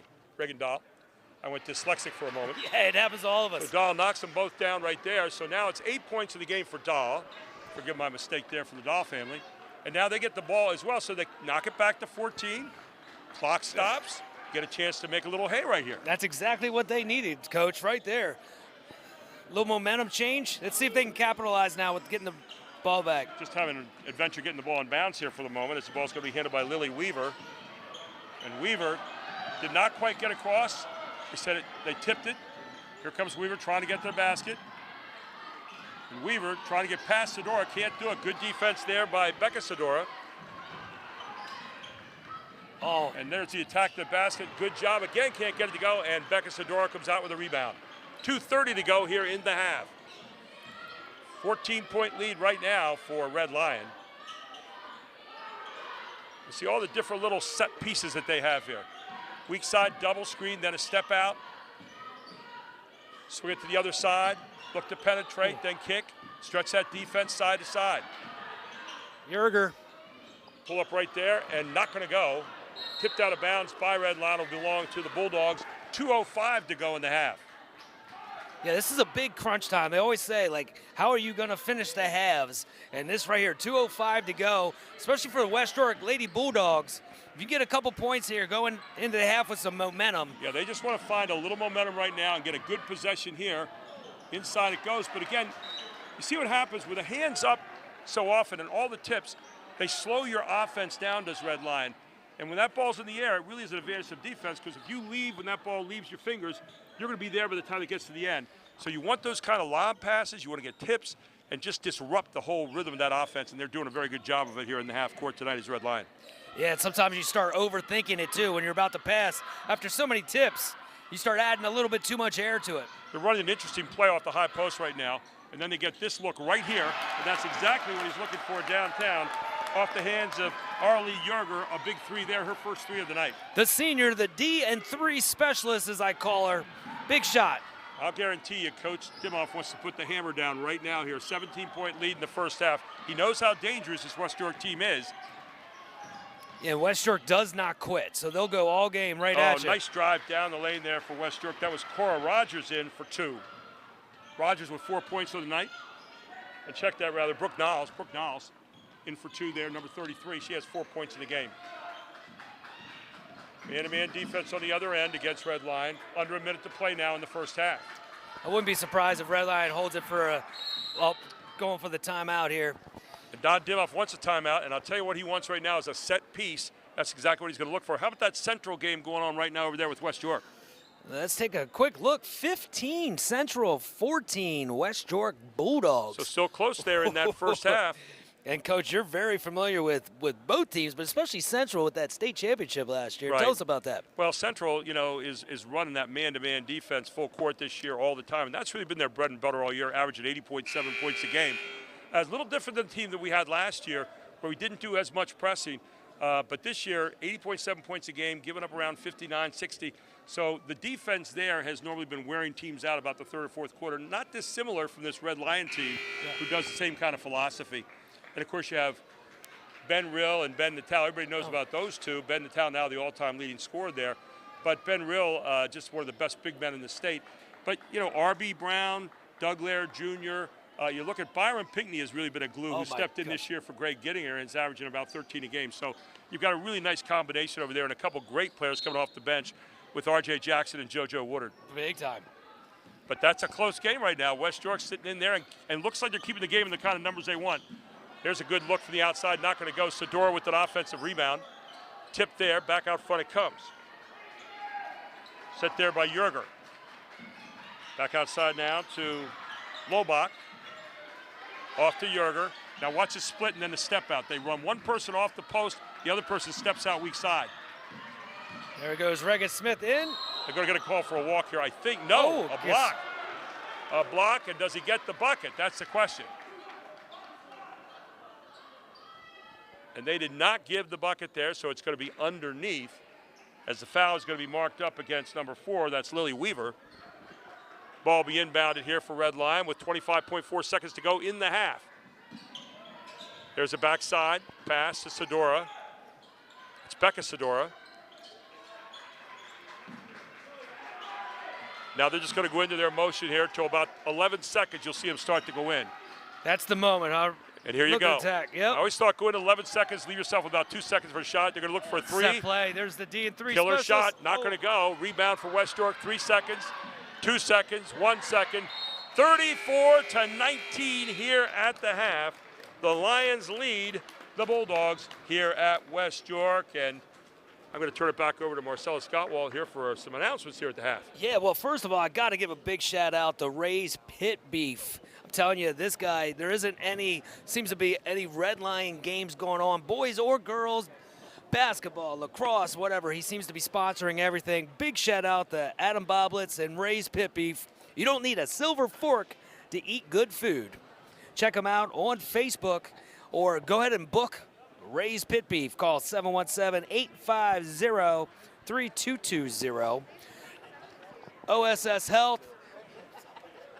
Yeah, we got a lot of good sponsors. We'll continue to get it, but we got Coach Warren Goodling here. Coach, can you break down a little bit what you're seeing here in that first half? Well, you know, we all know about Red Lions Press. I said this before, but I'm really impressed with their offensive execution and their skill. They've done a good job of getting the shots that they want, and they've scored. They have 34 points at halftime. West York is feisty. They're doing a nice. They're a young team. They're not backing down from that press. They're attacking it. But the physicality, I think, goes to Red Line. Yeah, a little bit. And you mentioned it right there, man. The Bulldogs, one thing I know about that team is they do not quit. They always just keep on coming. So 34-19 right now at halftime, but they've been through some battles already. We've seen a battle with York Suburban or two. So Coach Jason Getz will have them ready here at halftime to come back out here and give it everything they got. Well, Julia Sedora, what a clinic she's putting on, huh? Yeah. Scoring at all three levels.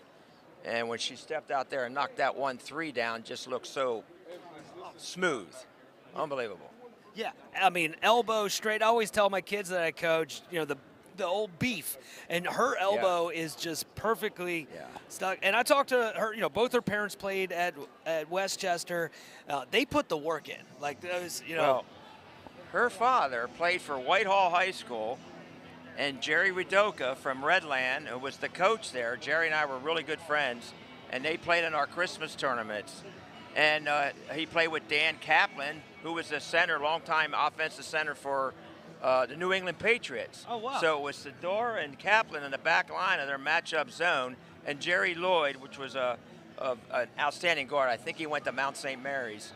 Great guard, a great team. They would come down and we'd play them at our Christmas tournament. So I knew Mr. Sedor a long time ago. Wow. Yeah, it's funny how I always say basketball is like a fraternity or sorority.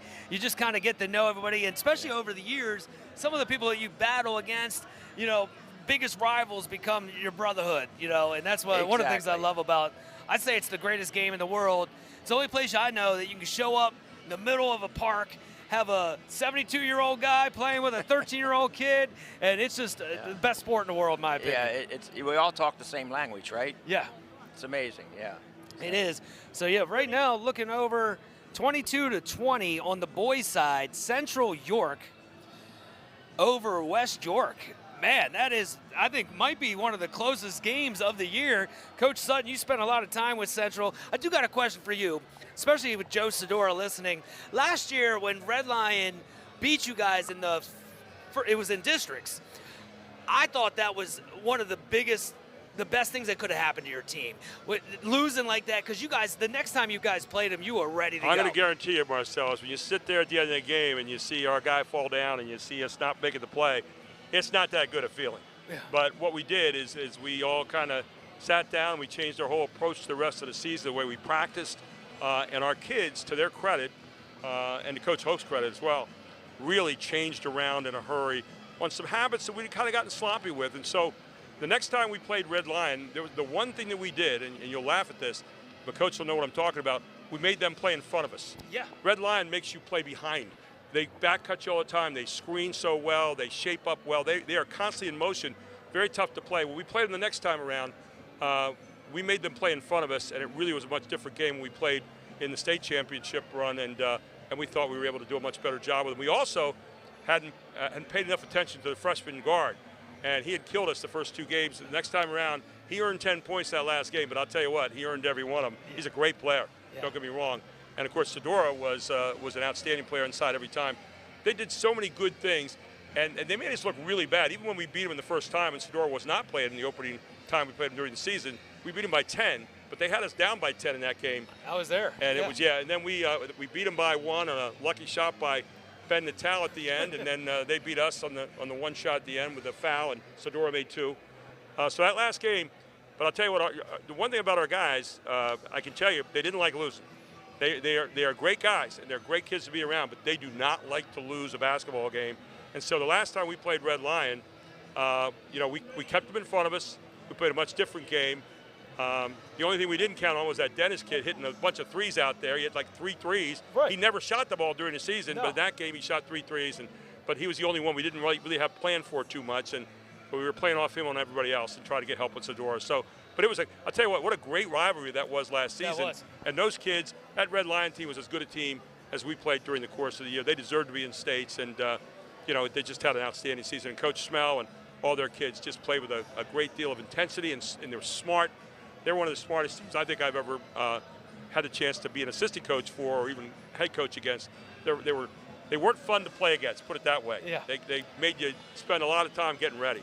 Well, and I made the analogy before where I felt like Coach Smell kind of has Coach Kesey had such a well-oiled machine back in the 90s when I was playing, and Red Lion has a little bit of that, as well. Well, what Coach Kesey had, and it really started under Jim Forget and went through Gary Markle to Coach Kesey, was this idea of the motion offense. And Coach can tell you, because he ran a lot of this, as we all did over the years.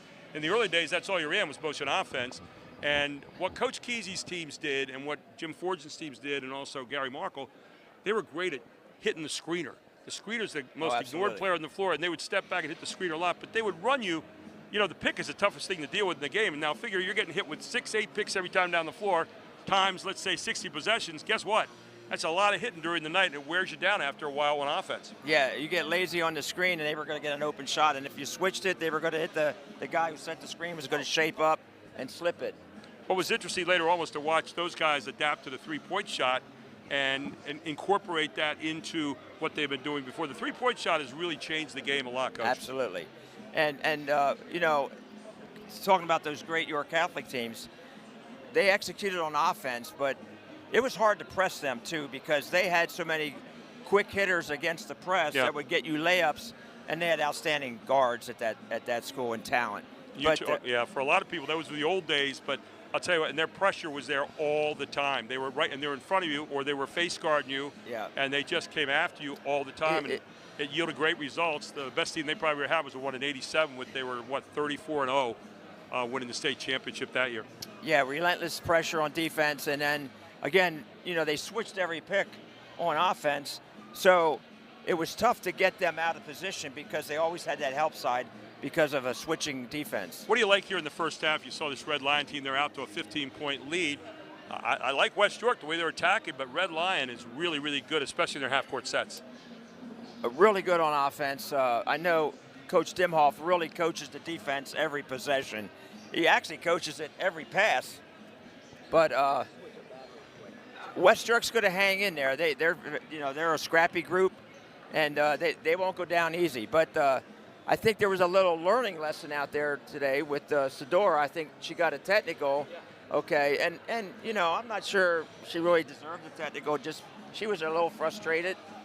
I don't think it was disrespect to the ref. It was just one of those things. The refs, you slam the ball, they're going to give you a tee normally, right? Yep. Well, you're looking right now, Warren, at Sedora. She had 14 points the first half. She was dynamite, including the 3. But we're looking forward to seeing what they come up with the second half. So if you're West York the second half, what are you telling your team right now over there on the side? Well, here, actually, real quick, we're gonna do a real quick battery switch. So we'll be back here in just a few seconds.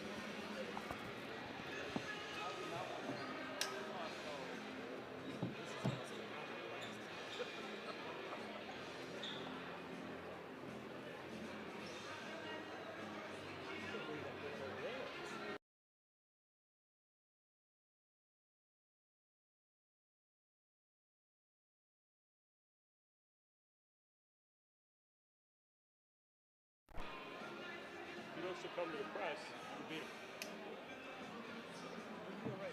A friend of mine, coach, said that was the big difference in that state game. You guys kept me in front of you instead of like. We worked it out pretty hard. That's exactly it. Have to write that out.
Welcome back at 7:30 to go here in the third quarter as we just started the second half.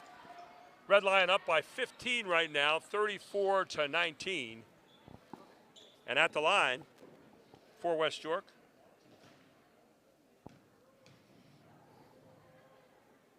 up and in for the Bulldogs. And that is number 21 there, Reagan Dahl. Reagan Dahl now with 9 points in the game. Leading scorer for West York. Sorry, Coach. Yeah, I mentioned her earlier, but growing up with Scotty Dahl, you remember that name, right, Coach? Scotty Dahl was a nice young man, played for York High.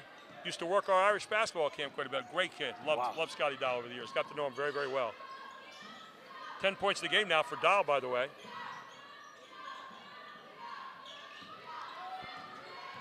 Here's a good drive to the basket. Up, not going to go. And a good pick off by Shaw there on the rebound. As I mentioned, Shaw was huge in that first round. See if we can get her. Here's what I like. They're attacking the basket, and that's what West York needs to do as Reagan Dahl in there again. And Reagan Dahl now with 12 points in the game, making her presence well known. Coming right out, putting her stamp on the second half.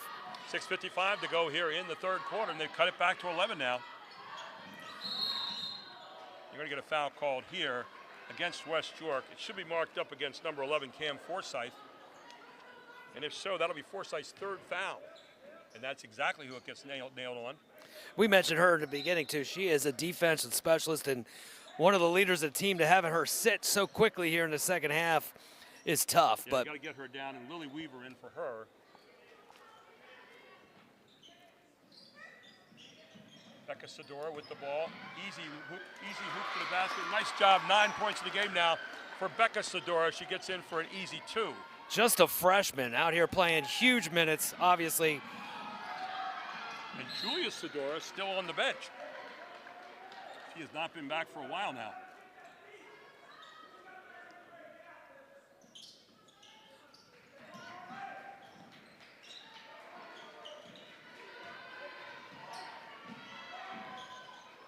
Here's West York off the pick. In half court, Red Lion is so tough. Here's Shaw.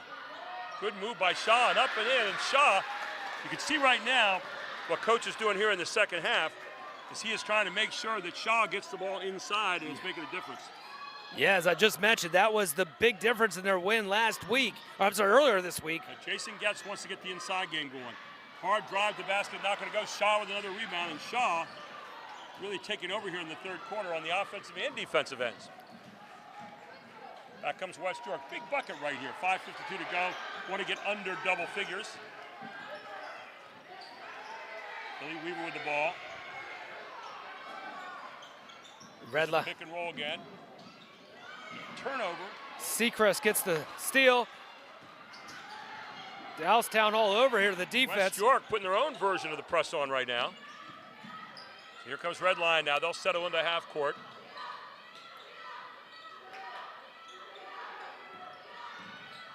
There's Sedora. Good look downtown, nothing. And the ball will go back over to West York. The Bulldogs, 5:17 to go, down by 11. Gary Sutton, Marcella Scott Walton. Here comes the other Sedora in, Julia Sedora. And I'm not sure, she had 2 fouls. I'm not sure there wasn't a little message sent there. I think that's what it was, Coach.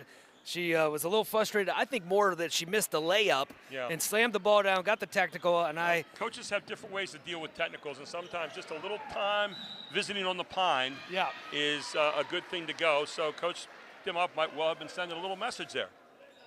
We don't know for sure. 5:11 to go, 36-25.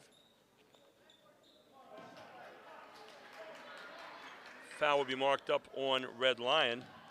That one against Becca Sedora. Her first. So here's a little different set here, kind of. Still trying to get it down low, looks like. But 2 posts at the elbows. Oh, that's a walk. Got away with it, though. Great set play, though. Did not make the bucket. But you know what they're really doing here, I said at the beginning of the game, with the way Red Lion plays defense, you're going to have a lot of one-on-one type drives because they play up in lanes and they dare you to try to pass the ball to a wing. So what they'll do is, if you have a team like Red Lion, they can put the ball on the floor. That feeds into what they want to do. And then they've got to finalize those shots as well. 4:48 to go, 36-25. Red Lion leads it. Gary Sutton, Marcellus Gottwald here in game number 2. of the girls' semifinals. Dallastown already into the final. Oh. And there's another steal. Dahl with it. Hard to the basket, throwing it up, not going to go. Shaw with the rebound. Shaw putting it back up, and Shaw in. And Shaw has come to play here in the second half, and Don Dimoff wants a timeout. 4:28 to go here in the third quarter. West York has cut it to 9. Yeah, what a statement here coming out. We'll keep our eyes on the Central West York game over at Red Lion right now, and that is a great game going on. What do we have going right now, Marcellus? Actually, you know what? I'm going to pass over to Coach Warren here while I get that up. Well, Coach, West York, we said at the beginning of the game, the way Red Lion plays half-court defense, you're going to have a lot of dribble drives. Yeah. West York certainly has a lot of those right now. Plus, they've gotten the big girl involved in the second half, Miss Shaw. She's done a great job getting the ball inside, and she's determined to score. She catches it well, and she finishes it. Coach Getz making a great move here to get the ball more in her hands second half, which will also set up their outside game as well. So we're looking at the Central West York game right now. Marcellus has an update on that. Yeah, it's 28 for Central, 25 for the West York Bulldogs. They got the ball. Actually, nope, Central just a turnover. And there's Ben Natal with the 2, putting it up to a 30-25 lead for the state champion Central. Well, they're going to try to put the heat on there, you can bet. It'll be full court the whole way and cranking up the heat, and that's what they do. And they have the ability to do that, bringing up an extra notch. Yes, they do. Doing a dual broadcast here with the boys and girls here tonight. Sports Shooting Stars, make sure you hit the subscribe button. What a good job. A good split at the post, but not being able to put it away there is Red Lion. And Don Dimoff wants that heat turned up here right now, too. There was a walk again, got away with it. Here's a drive, kick out, got a good 3 look, not going to go. Nobody boxed out on the other side, though, but picking up the loose ball here is Julia Sedora. Quickly on the run the other end. Now Red Lion will set down into that half-court defense. They do a lot out of the pass. They don't do as much out of the dribble drive as a lot of teams. They like to pass and break it down, but here's a drive, and that's going to be a walk. Trying to get the up and under move there, just too many steps. Yeah. That was Reagan Smith, and a nicely conceived idea, just didn't quite work out. West York's making Red Lion work a lot harder this second half. They really are. They're coming at him hard. Here's that trap again. Got to look ahead with the pass. Again, there's those hands. Always the eager, anticipating hands of Red Lion. If you're a young kid at home watching, always get those hands up on deep. Oh, and a nice look coming around the corner off the ball screen that time by Lily Weaver. And Lily Weaver in for 2 points, her first 2 of the game. It's down to 7 points now here with 3:13 to go in the third quarter. We got ourselves a game. Yes, we do. Still 3 minutes to go here. How are you going to close the quarter? I'll tell you what, West York is not backing down here. Here's a drive from Sedora. Sedora up and in, and Sedora with her first points here of the second half. Yeah. She's now got 19 in the game. So she stops the bleeding here for the Lions. Back up to a 9-point lead. Here comes Dahl with it. Nice dribbling up. Here's Weaver again. Weaver trying to get around that corner, kicks it to the side. Oh. Nice job just holding your feet there. Yeah, that was a good job. It's interesting to watch the two. Red Lion mostly with a passing offense, and West York mostly a dribbling offense. 2 different ways of going about it, both very successful. Yep. My uncle always tells me passing's a lot faster, though. There's a 3 look. Can you make that one? Oh, yes, you can. Dahl. All the way downtown with Reagan Dahl, her third 3 of the night. Dahl now with 15 points in the game. And we have ourselves a 6-point lead now for the Red Lion Lions. 2:07 to go in the third. It's heating up here in West York Bulldog land. And Olivia Miller getting some heat put on her. And Don Dimoff wants timeout with 2 minutes to play here in the third quarter. Gary Sutton, Marcellus Gottwald here live from West York tonight, where Dallastown has already made it into the finals for the YAIA, seeking their 3rd straight championship. And on the other side, Red Lion would like nothing more than to visit their neighbor another time this season. They both split the season series, but right now, that's very much in doubt in this game, Marcellus. Yeah, you don't want to take your eye off of anything when you're going against the Bulldogs. We mentioned they just do not quit. Let's check in again on that Central West York game over Red Lion right now, and what's going on there. Ben Rill just hits a foul shot, 31 for Central, 28 for the Bulldogs. Still a tight one. And another big shout out to Ray's Pit Beef. You don't need a silver fork to eat good food.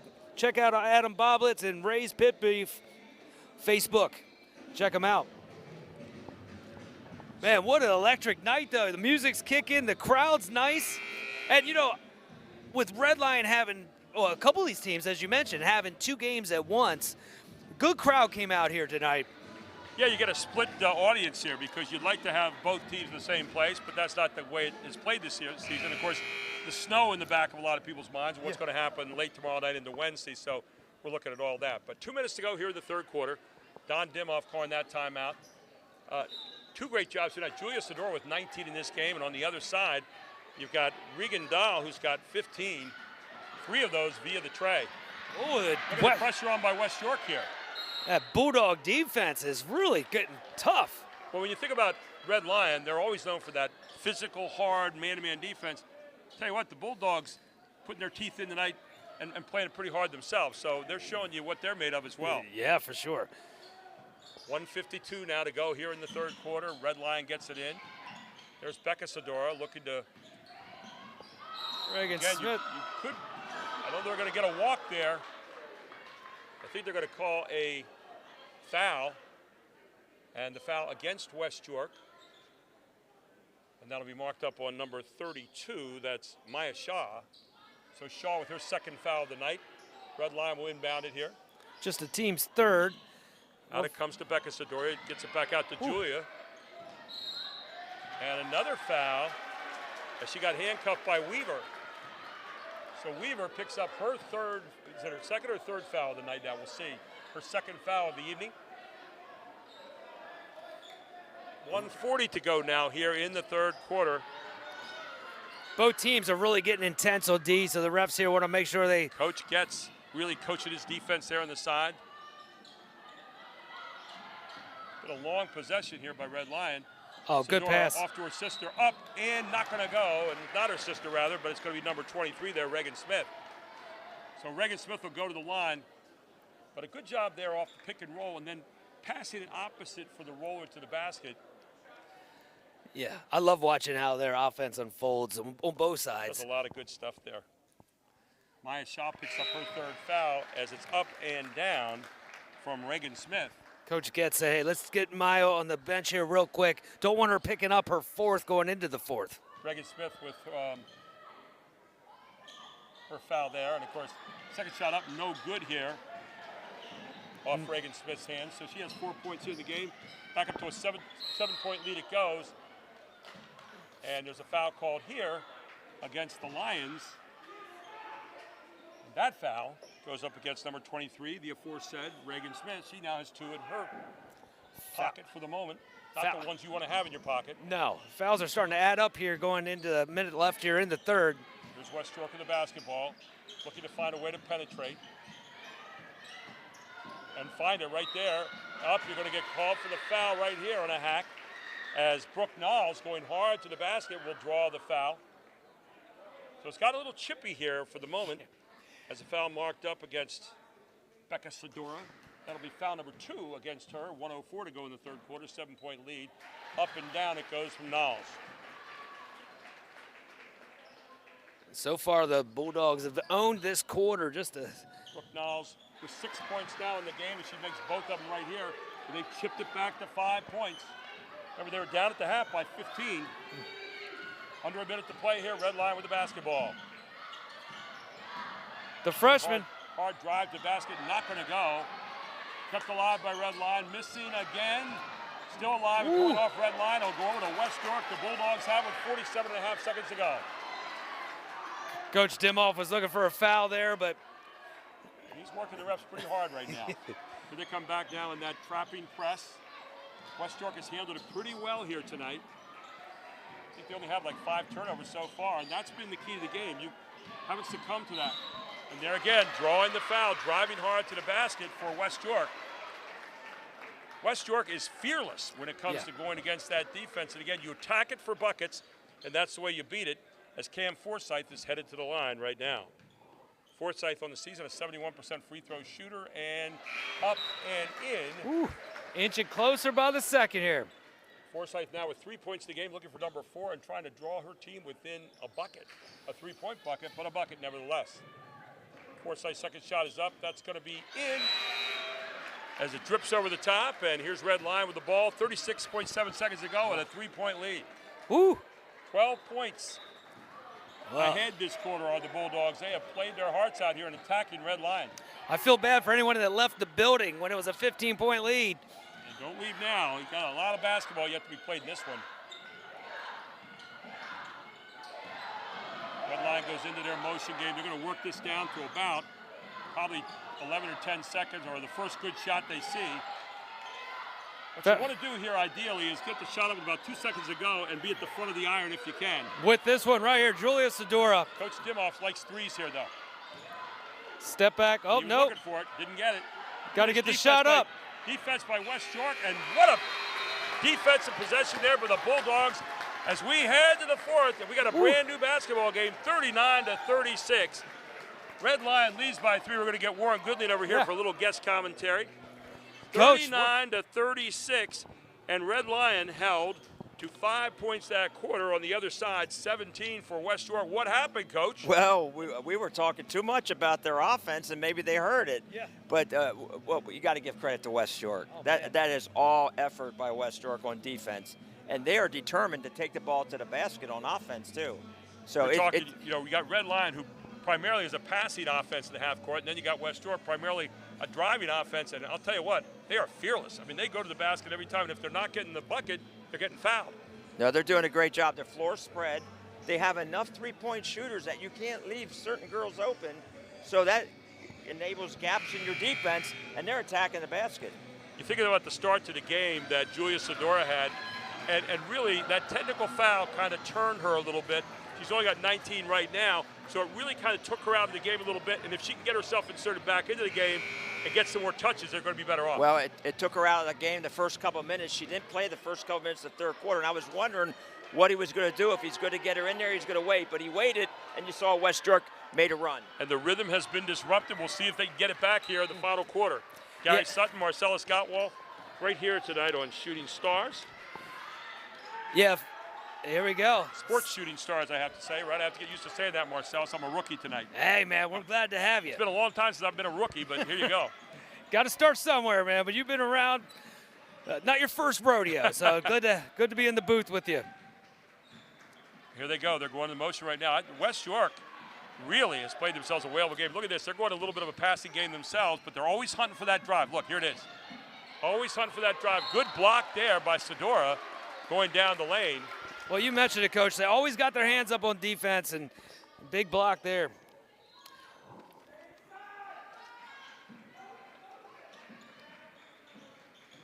I'll tell you what, Coach Jason Getz has got himself a game plan here tonight.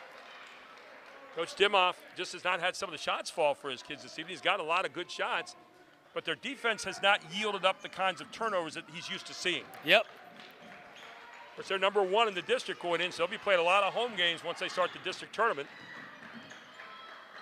There you go, inside of Shaw. Shaw has a chance here to make a move. Kicks it back out. That was There's the hands should have been again. better off taking the shot right there, I think. Julie, And Sidora bounced it off her foot out of bounds. As a coach, though, you got to love that effort. Never get mad at someone for that effort. We always had a rule, 1-on-1 you score, 1-on-2 you pass. I thought Shaw had a 1-on-1 look right there.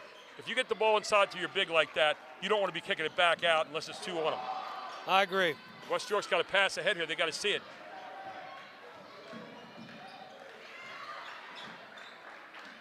Back over it comes to Reagan Dahl. She's been the hot hand on this team. There's the handoff to Shaw again, and Shaw has it taken away. Nice job by Becca Sidora. Here comes Julia Sidora to the other end, and she's going to get called for the player control foul. Yep, it was a chest-to-chest right there. It was good call by the official. Looked like sometimes you try a little too hard to get to that basket. Julia Sidora, only a junior. That's her 3rd foul now in the game. Make that 4 fouls in the game now for her with that technical added on. They're looking to try to work inside, get it to Shaw. You can see that's where they want to go. Here's that dribble drive again. And a nice block by Sidora. Chancey, that could have been her 5th foul. Yeah, you got to be careful there, but hey, there she is. Back out it comes. 3-point lead for Red Lion, 6:15 to go in this one. Who's going to get to the other position there in the final. Dallastown's already in, up and not going to go off Becca Sidora's hands, but a foul is called. That was interesting. Julia Sidora was in the corner and looked like she was yelling at her sister to take the ball to the hole, which the younger sister did. Brooke Knowles called for the foul. That's going to be her second foul tonight. And at the line is Brooke Sidora. You have to have somebody underneath in that spot, so the referee signals down there, and heading on down there is Reagan Dahl. So at the line is Becca Sidora, and that shot is up and good. Still a lot of basketball left here, just a 4-point game. Becca Sidora, only a freshman. So she gets another look here. She's got it back out to a 2-possession game now, though we got such a long way to go. You don't even start talking about possessions yet. Second shot up, that's good also from Becca Sidora. She's got 11 in the game now. Now you want to look ahead. You got to pass ahead if you want it every time. Now you got to settle into that half-court game and make sure you value the possession. Back out it goes. 3-shot from the corner, not going to go. And taken down there by Red Lions, Yerger. Red Lion really wants to build right now. There's a shot from the elbow. How about that? Knock it on down. An easy look from Madison Seacrest from the elbow, and a timeout called very quickly. A 30-second timeout for Don Dimoff. Yeah, and that was a big basket. Seacrest just getting back healthy again. Coach, what are you seeing over there? Well, I hold my breath when Sidora blocked that shot. Yeah. You know, it's like, just, okay. Foul number 5, maybe. Go straight up, and she did. She did a great job of doing that, and a good no call by the referee. But Coach Dimoff gets 2 nice sets after being up by 3 here. Comes back, gets a nice little jump shot from the elbow. Yeah. Another little play down the side there, and they're back up by 7, but it's an uneasy 7 right well, now. It's but he's been here so many times, so he calmed them down that one timeout. You could see him sit down there. He told them what to do, and they executed. So, but West York, really impressive. Yeah. They really are. I love. Really are. I'll tell you, they're going to be a tough out. Listen, in their district tournament, huh? If they don't win this game and advance to the finals, this game will really help prepare them for districts. Absolutely. We'll talk about being a tough out right now. West York Bulldogs, the boys, just scored 7 in a row, tie game 37-37 against Central, the state champs. And what quarter are they in right now? They are in the 4th, 6:38 to go. They're about a minute behind us. That could be a shocker tonight. There's a steal. Now Red Lion gets ahead, and if you're Red Lion, you can afford to be fairly deliberate right here. You don't have to go rush it into your offense. And that's exactly, I think, what Coach Dimoff wants to do. You'll see a lot of back cuts. You'll see him spread the floor a little bit like you're seeing right now, kind of a 2-1-2 look. And he likes to split one girl off the post and then have one girl step out for a 3. Oh, Maddie. A tough shot there for Seacrest. Underneath it goes. Back out it comes. Now you recycle. And You're Coach, running off valuable seconds right now. You've got a 3-possession lead in this game, although, again, you got plenty of time.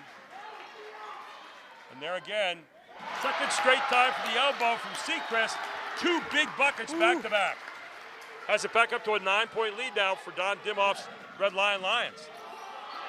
huge buckets there by Seacrest. What those makes allow you to do that is to set up your press right on the baseline. There's a 3 look, and downtown one more time for West York as they bury it. And again, it's at number 21, Miss Smith, who's knocking it down, or Reagan Dahl, rather, all night long. We've got Regan Smith and Reagan Dahl. That was Reagan Dahl. Yep. 18 points for her.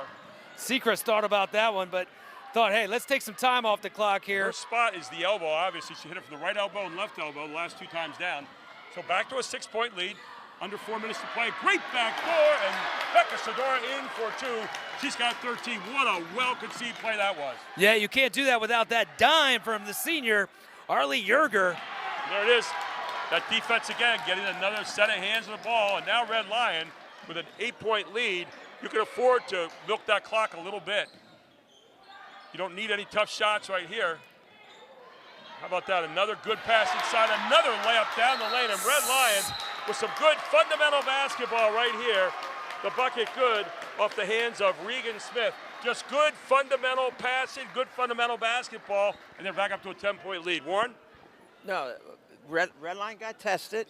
Okay, they had some real serious game pressure on them, but boy, their execution has been incredible. They had a backdoor, they had a give and go, they had an isolation mid-post. They Yeah. did everything right out of the book. You wonder about fundamental basketball. Here's where it lives right here in these kind of moments. And people say, well, all those, but you just added those up.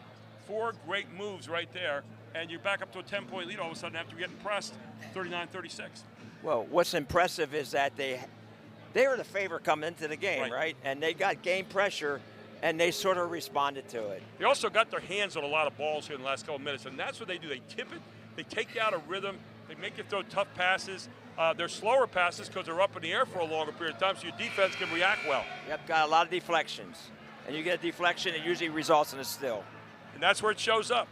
Marcellus, we're looking over there at that other game too tonight. Central and West York. It's a great game going on over Red Lion. What's happening? 1 point Central lead, 38-37 at the 6-minute mark. That one's going to go down to the wire, it looks like. The state champs. Getting pushed. Yeah. They're getting pushed right now. So here's that pressure again. 1-2, 1-1 kind of pressure. Actually, it's a 1-2-2. You take a look, though. Look at the kinds of pounds. Now, see, tell me if they go through this whole thing without getting a tip. There it is, half court. He traps it right at half court. The great thing about that trap right there, when you cross over, you get the trap. The 6th man is your half court line sitting right on your backside. There's nowhere to go.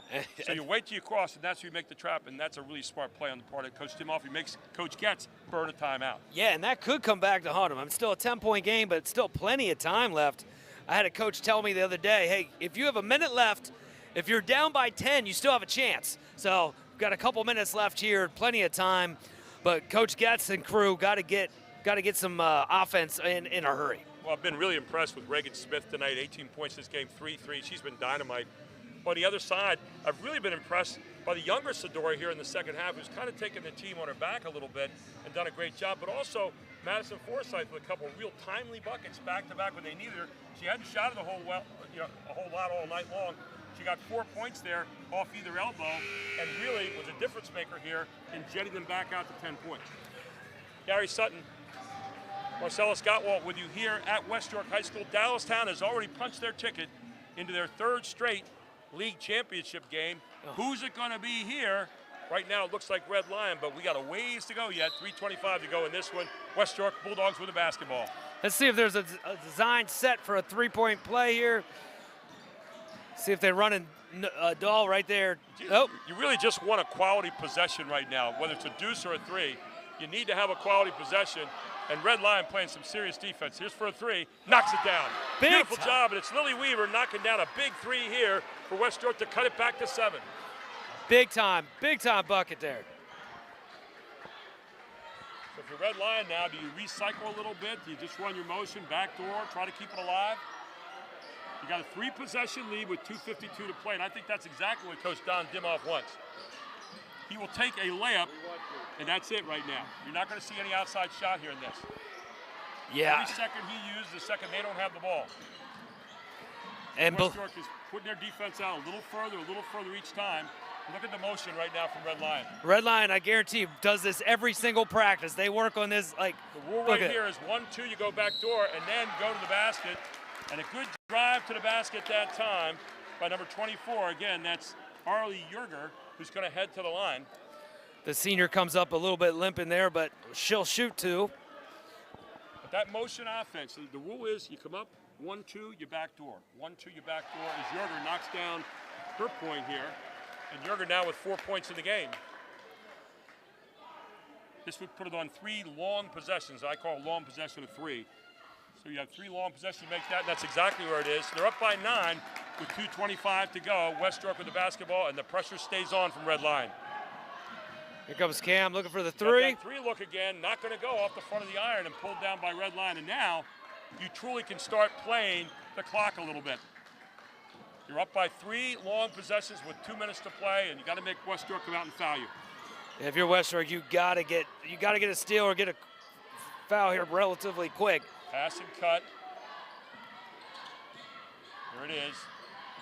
And again, you need a back door. You need to make sure you stay alive and back door or come and help your teammate. So finally you get the foul out front on Weaver.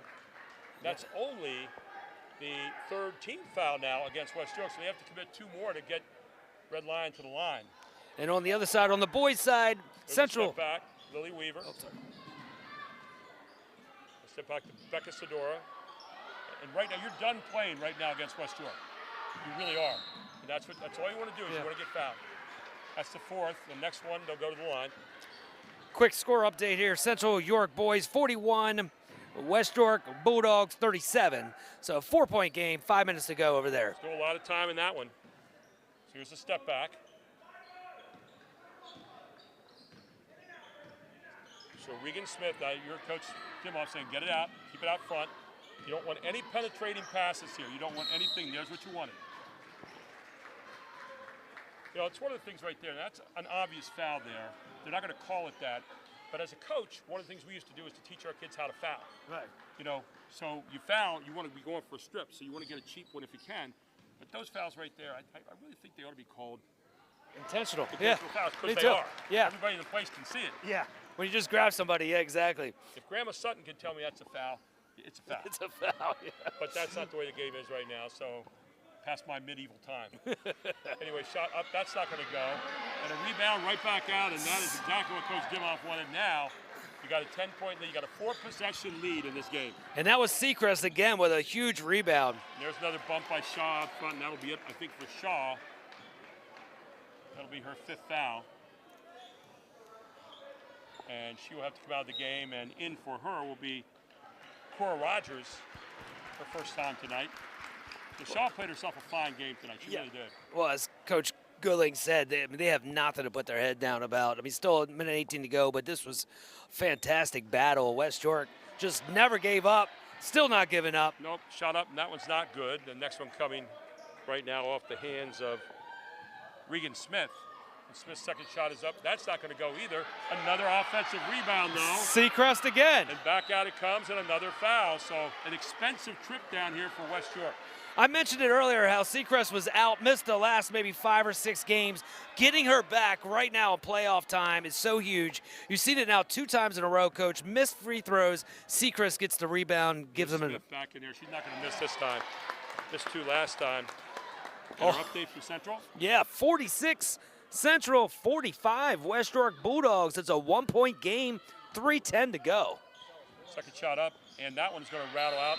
This one's going to be over the back. That's the foul call as Madison Seacrest, I believe, went over the back that time. Well, she's got about just the last 4 or 5 rebounds. It's all right to That's her 4th foul of the game. 11-point lead, 1:14 to play here for Red Lion, and they are still pressing. They know West York's not done yet. There's a pick and roll. Up, not going to go. It's been a long time between scores here for West York now, as they had gotten it back to 39-36.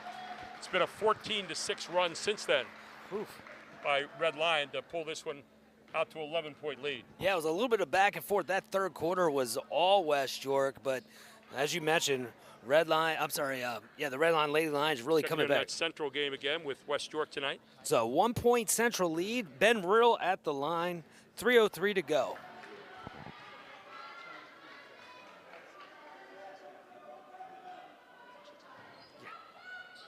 And Rill with the miss at the line, by the way, and West York gets it back and a chance to take the lead. So here you go, Red Lion with another offensive rebound, but taken away there by West York. Hard to the basket, up and in, and a great drive to the basket again by Regan Dahl. That was a She has step. 20 points in the game, 1 and out. What a game she's had tonight. Ahead it goes to Red Lion. They're not going to even try to score. They're going to pass it back out front, value the possession, and the foul's going to be called. All right, Central boys 48, West York boys 48. Tie game, 1:41 to go. That's on the other Sports Shooting Stars channel. In this one, 38.9 seconds left, and it looks like we're going to get a Red Lion Dallastown rematch again. Again. As the 2 neighbors, separated only by a Hardee's, I think, up there, are going to be at it again. Yeah, and I believe those 2 coaches know each other very, very well. I think you might be able to say that, as 2 shots up and down here by number 23, Regan Smith. She's had a fine game tonight. She's got 9 points. There's West York coming up. And just not able to hook up now against that stifling Red Lion defense. Got a jump ball over here on the side. Yeah, J.C. Getz can be very proud of his West York Bulldogs tonight. They have come here, they played to win, and that's all you can ask for your team against a very talented Red Lion team who started the game with Julia Sedora, and they're ending the game with Becca Sedora. Yep, hey. Has 12 seconds left now.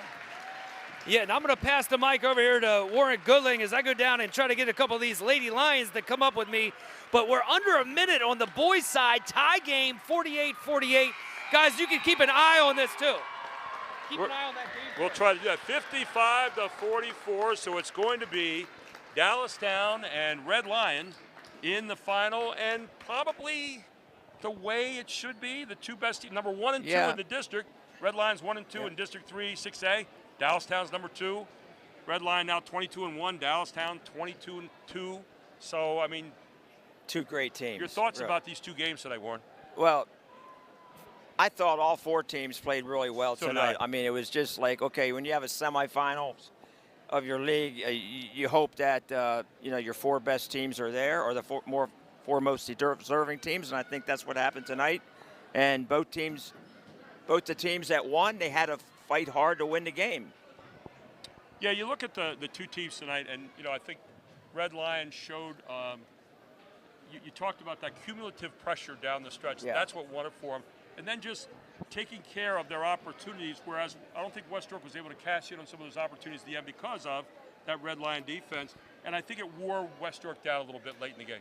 Yeah, West York had to really fight for every basket they got, but they really have a scrappy team. They're really fun to watch. They never give up. But Red Lion got a lot of deflections later in the game, in the 3rd, 4th quarter, and that enabled them to hold on to the win.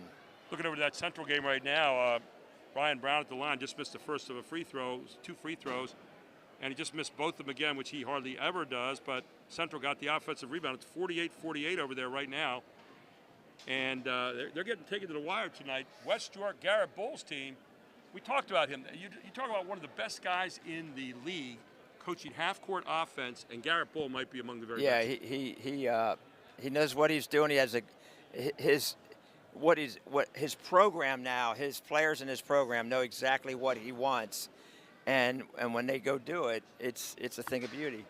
For Central, this is rare air. You're not normally in this, and this league title has been called kind of the Central Invitational the last couple of years, but you know, right now, it's nice to see a team like that really push them, and Central having to respond.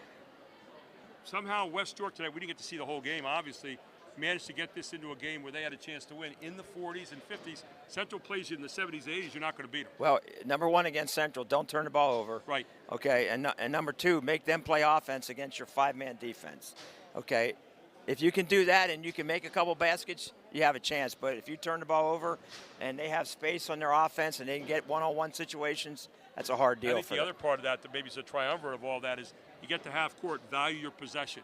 Every time down, make it mean something. Make it get a foul shot or you get a couple points or a 3. But get it out of your offense, because when you're playing offense, they're playing defense. They don't have the ball to run against you. And that's a big thing against Central when you play against them. And I'm guaranteed West York did not take the first open 3 that they had, right? No, you're pretty sure tonight. And there's a beauty to that. When you make your offense your defense, you know, when you have it, they don't. We've talked about that a couple of times tonight. So your thoughts, final thoughts tonight on this these two semifinals. Obviously, Red Lion and Dallastown advanced now. West York and Central both going into the playoffs in the districts. They have a little time to wait, but interesting night. I think that finals are going to be a great game. Red Lion versus Dallastown. Boy, they really know each other, and they have some good players too. So it's good, and the coaches are outstanding at what they do. So probably 2 of the best coaches in the league, without a doubt. We had a lot of great coaches here tonight. We did. We really did. I was really impressed with Jason Getz's team here tonight. Obviously, you know, coach over at Central just doing a great job here this evening as well. So, you know, we just had a lot of fun here tonight watching the goodness of playoff season. Good crowd tonight, very positive. You saw a lot of good officiating here tonight as well. So, kind of makes you proud to be right here in York County with the YAIA tournament. You and I have been around this place for a long time, but, you know, it just gets better and better every year. Yeah, the tournament is something that really brings everybody, all the fans out. It also is something that you shoot for in the beginning of the year to get into the tournament. Now, all of a sudden, we're into the finals. Yeah, it's kind of neat to be here in York County playing them, too. Remember the old days to go up to Gettysburg College and play, and It was different. You'd leave town to go out to Adams County to play a York County championship, and a lot of people said, when's that going to change? Well, came back here, went to York College, went over to York Votech for a while. It's been to Red Line, it's been to West York, it's been over to Dallastown, so it's good we have it back here in York County. Well, the 1966 championship game, I was in 8th grade, and West York played Dallastown at Gettysburg. So my cousin Norm Myers was a starter as a sophomore for West York, and they beat Dallastown. And my father and my neighbors, we were driving up there. My father drove. He beeped his horn the whole way home from Gettysburg to celebrate West York's win. And we got into the borough here at West York, drove around, and beeped the horn. And that's what we did in those days, right? You beeped the whole way back, and that's what you did. What's the score? 48. Right now it's 48-48, Central and West York, and I think Central's going to the free throw line right now with, I believe, Ben Rill. So this game going right to the wire there at, is it 13.6 seconds? Am I looking at that correctly? Or is it 1:35? Might be 1:35 on the clock. So at the line right now, looks like Ben Natal. And he made the first one, so they're up by 1 right now as Central over West York, but that one far from being over at this particular point. So what's your most memorable game ever in the championship? Do you ever remember one that stands out above all the other ones? The ones that I coached in? That you coached in, or even the ones you saw?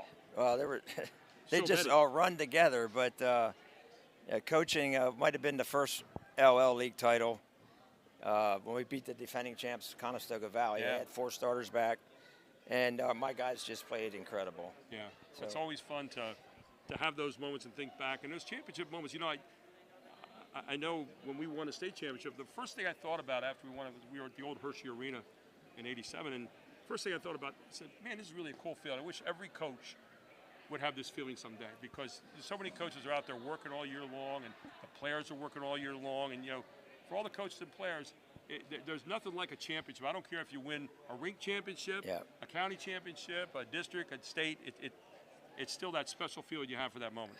Yeah, it makes it all worthwhile. And then once you do that, that sort of sets the standard for what comes in the future. Like, Right. you want to get back there. And that sort of sets the standard in your program that you want to get back there. We're kind of keeping our eye on the end of this game tonight, and it looks like it's 7.6 seconds to go. It's 50-48 right now. Central is leading West York, and West York has the basketball. So could you imagine a 3 going down here to win it by 1? Well, West York, or tie it up? if you have a good look, you got to fire it up. You know? If you like, get it inside, drive the basket, maybe get 3 the hard way. So Central's going to be playing hard half-court defense, and you're going to see West York coming out here. They're down at Red Line right now, and this is a barn burner for Central to try to get into the final against York High. So we have our 2 set here, Dallastown and Red Lion tonight, and they'll be playing for the championship. And we'll see what happens with the snow here the next couple of days. And then Central.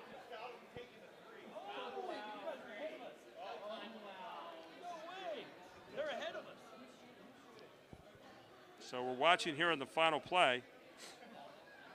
And West York lining up here at a line straight across. Oh, it just froze on us. Oh, and right there, Central broke it loose. They're going to get a 3 off here maybe. And Central fouling out at the top. And they're going to make them have to bring the ball in again here. With 3.9 seconds to go, Central right now is leading by 2. And right now, if you're Central, you got to play the 2-point line or the inside and also the 3 line. There they go. They get it inbounds. And the shot goes up. Is there a foul called? That's the call right there. Hand goes up. And a foul called for a 3. For a 3. And so West York is going to the line with a chance to win the whole thing. If you make all 3. Gotta make all 3. You wonder why you shoot your foul shots? Listen, anybody that plays the game, this will happen to everyone. Yep. At some point in your career, you are going to the line with the game on the line. And so how many times do you ever practice this in your driveway? And you stood all there, the you time. put yourself in situations. And I would tell our players this all the time. And that's why in the off season you have to make 200 foul shots a week. So here you go. So here's West York going to the line. And they're going to get 3. There again, you don't foul the 3-point shooter no matter what. I mean, it's for Central. That's the last thing you wanted to do with that situation. But here you go now. West York with a chance to tie it or win it. So we're having fun watching this game and giving you the play-by-play, and you can't see it. So here's the first shot going to go up. It's through. So now you got 50 to 49. You're up by 1. Big breath at the line. Step off the line. He's doing all the right stuff, Coach. Yep, yep. Step back into the line here. Second shot going to go up. He misses it. So now you got to get the tie. And, of course, if you're Central, you got to make sure you box out and get the rebound. Yep. Well. So here they come with a final shot, maybe of the game, or to take it to overtime. This game really probably deserves to be in overtime, doesn't it? It does. So you step off the line. But if you're Central York, you're saying we don't want overtime, right? No. You don't. But if you're West York, you're doing everything you can do right now. And Central's sending in subs, anything you can do to break this guy's concentration. Yep. So here you go. The final shot coming up, maybe.